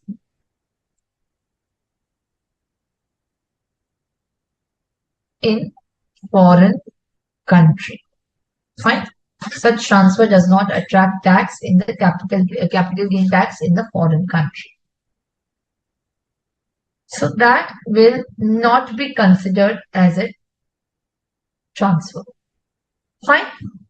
Another one is in the case where, let's say for example, there is a transfer by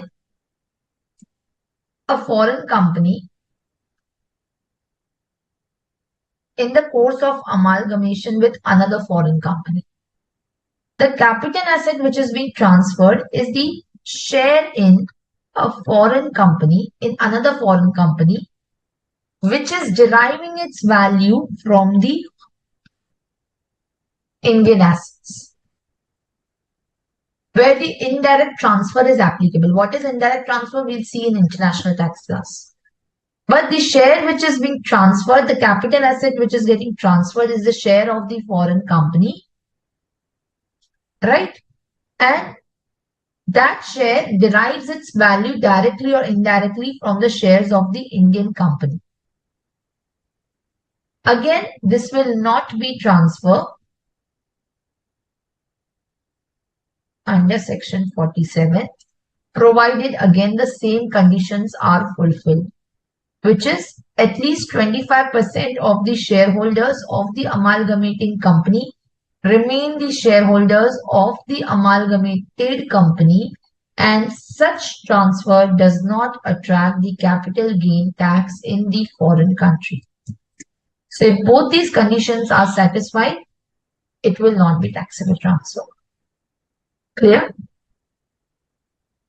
Next is transfer in the scheme of amalgamation of a banking company with another banking company. Again, that is also not considered as a transfer. So again, that is not something which is considered as a transfer. Clear? So this is about the amalgamation.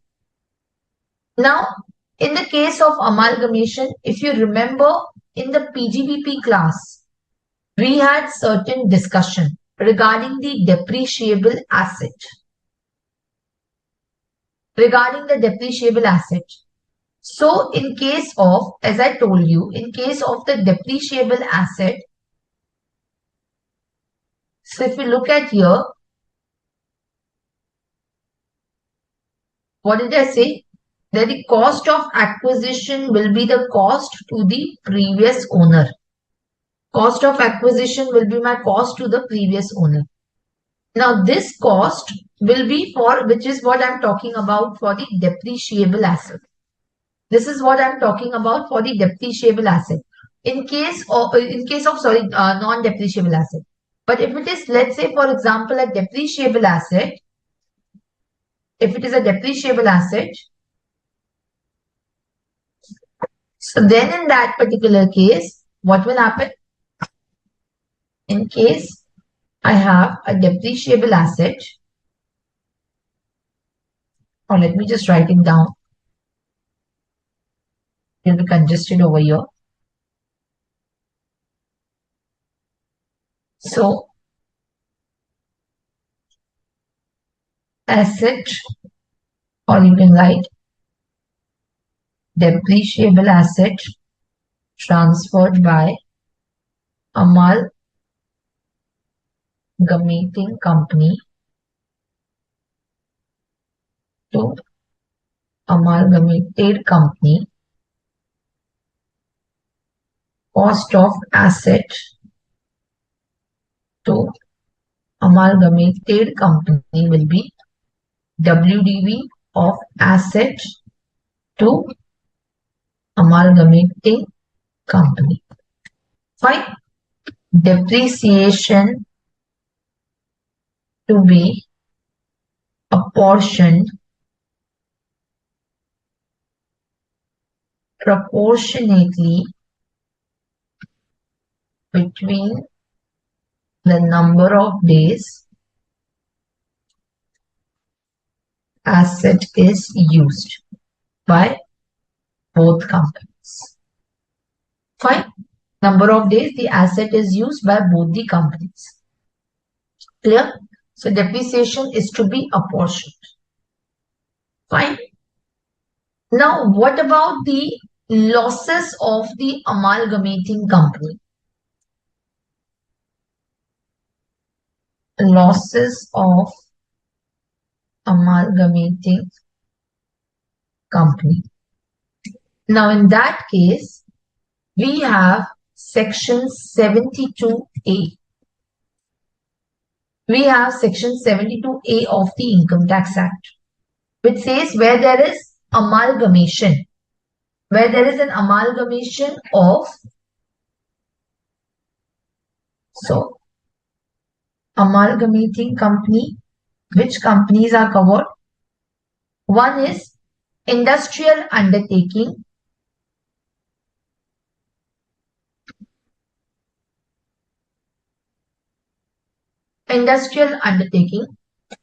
right? Or a ship or a hotel.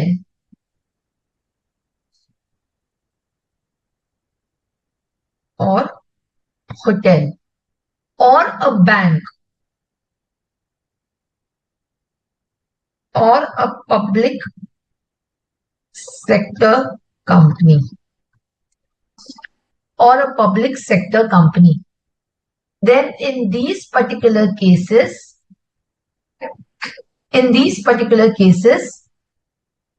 section 72A will be applicable. Now, industrial undertaking means what? Manufacturing of goods or computer software or generation of electricity and distribution of electricity, telecom service or mining. All this is covered under industrial undertaking. Now, if there is amalgamation of these companies, then the accumulated loss and the unabsorbed depreciation of the amalgamating company shall be deemed to be the loss, and the depreciation for the amalgamated company and the set off and carry forward shall apply accordingly. So the set off and the carry forward of the losses for the balance number of years can be taken over by the amalgamated company. Are we clear? So, in the case of the amalgamating company, the losses and the unabsorbed depreciation shall be, then right here, of the amalgamating company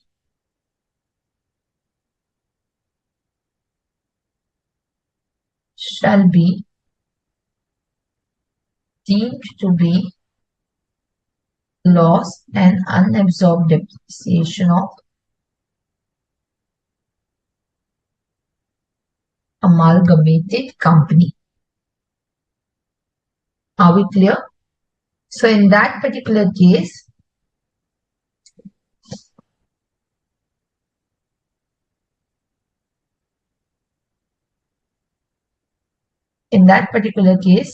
there are following conditions.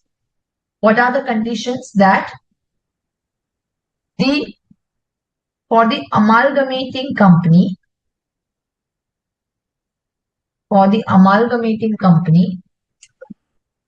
here just write down section 72A. The condition is that the amalgamating company has been engaged in the business for 3 or more years.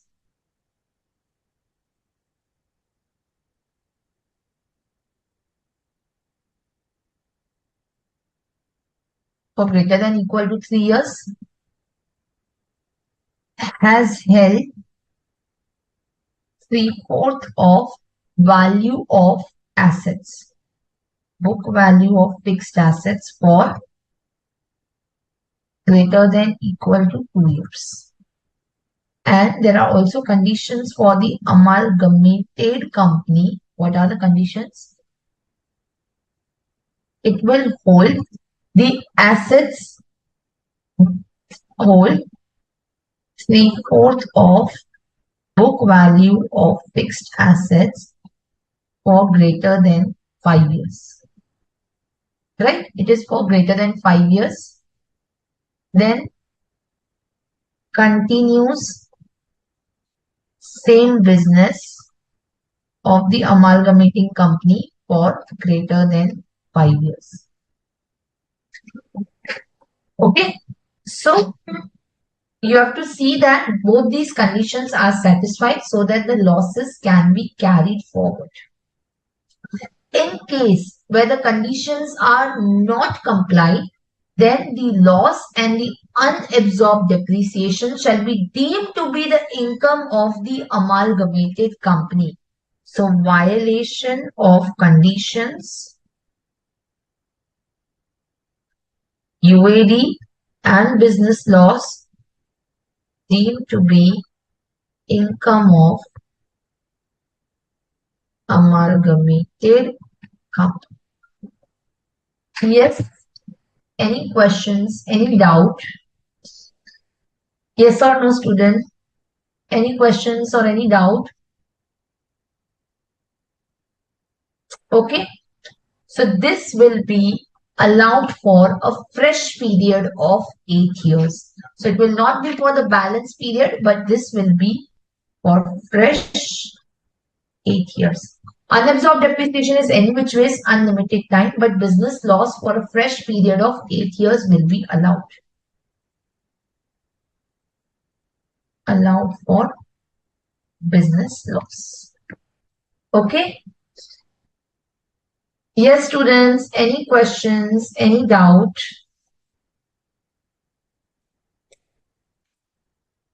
Yes.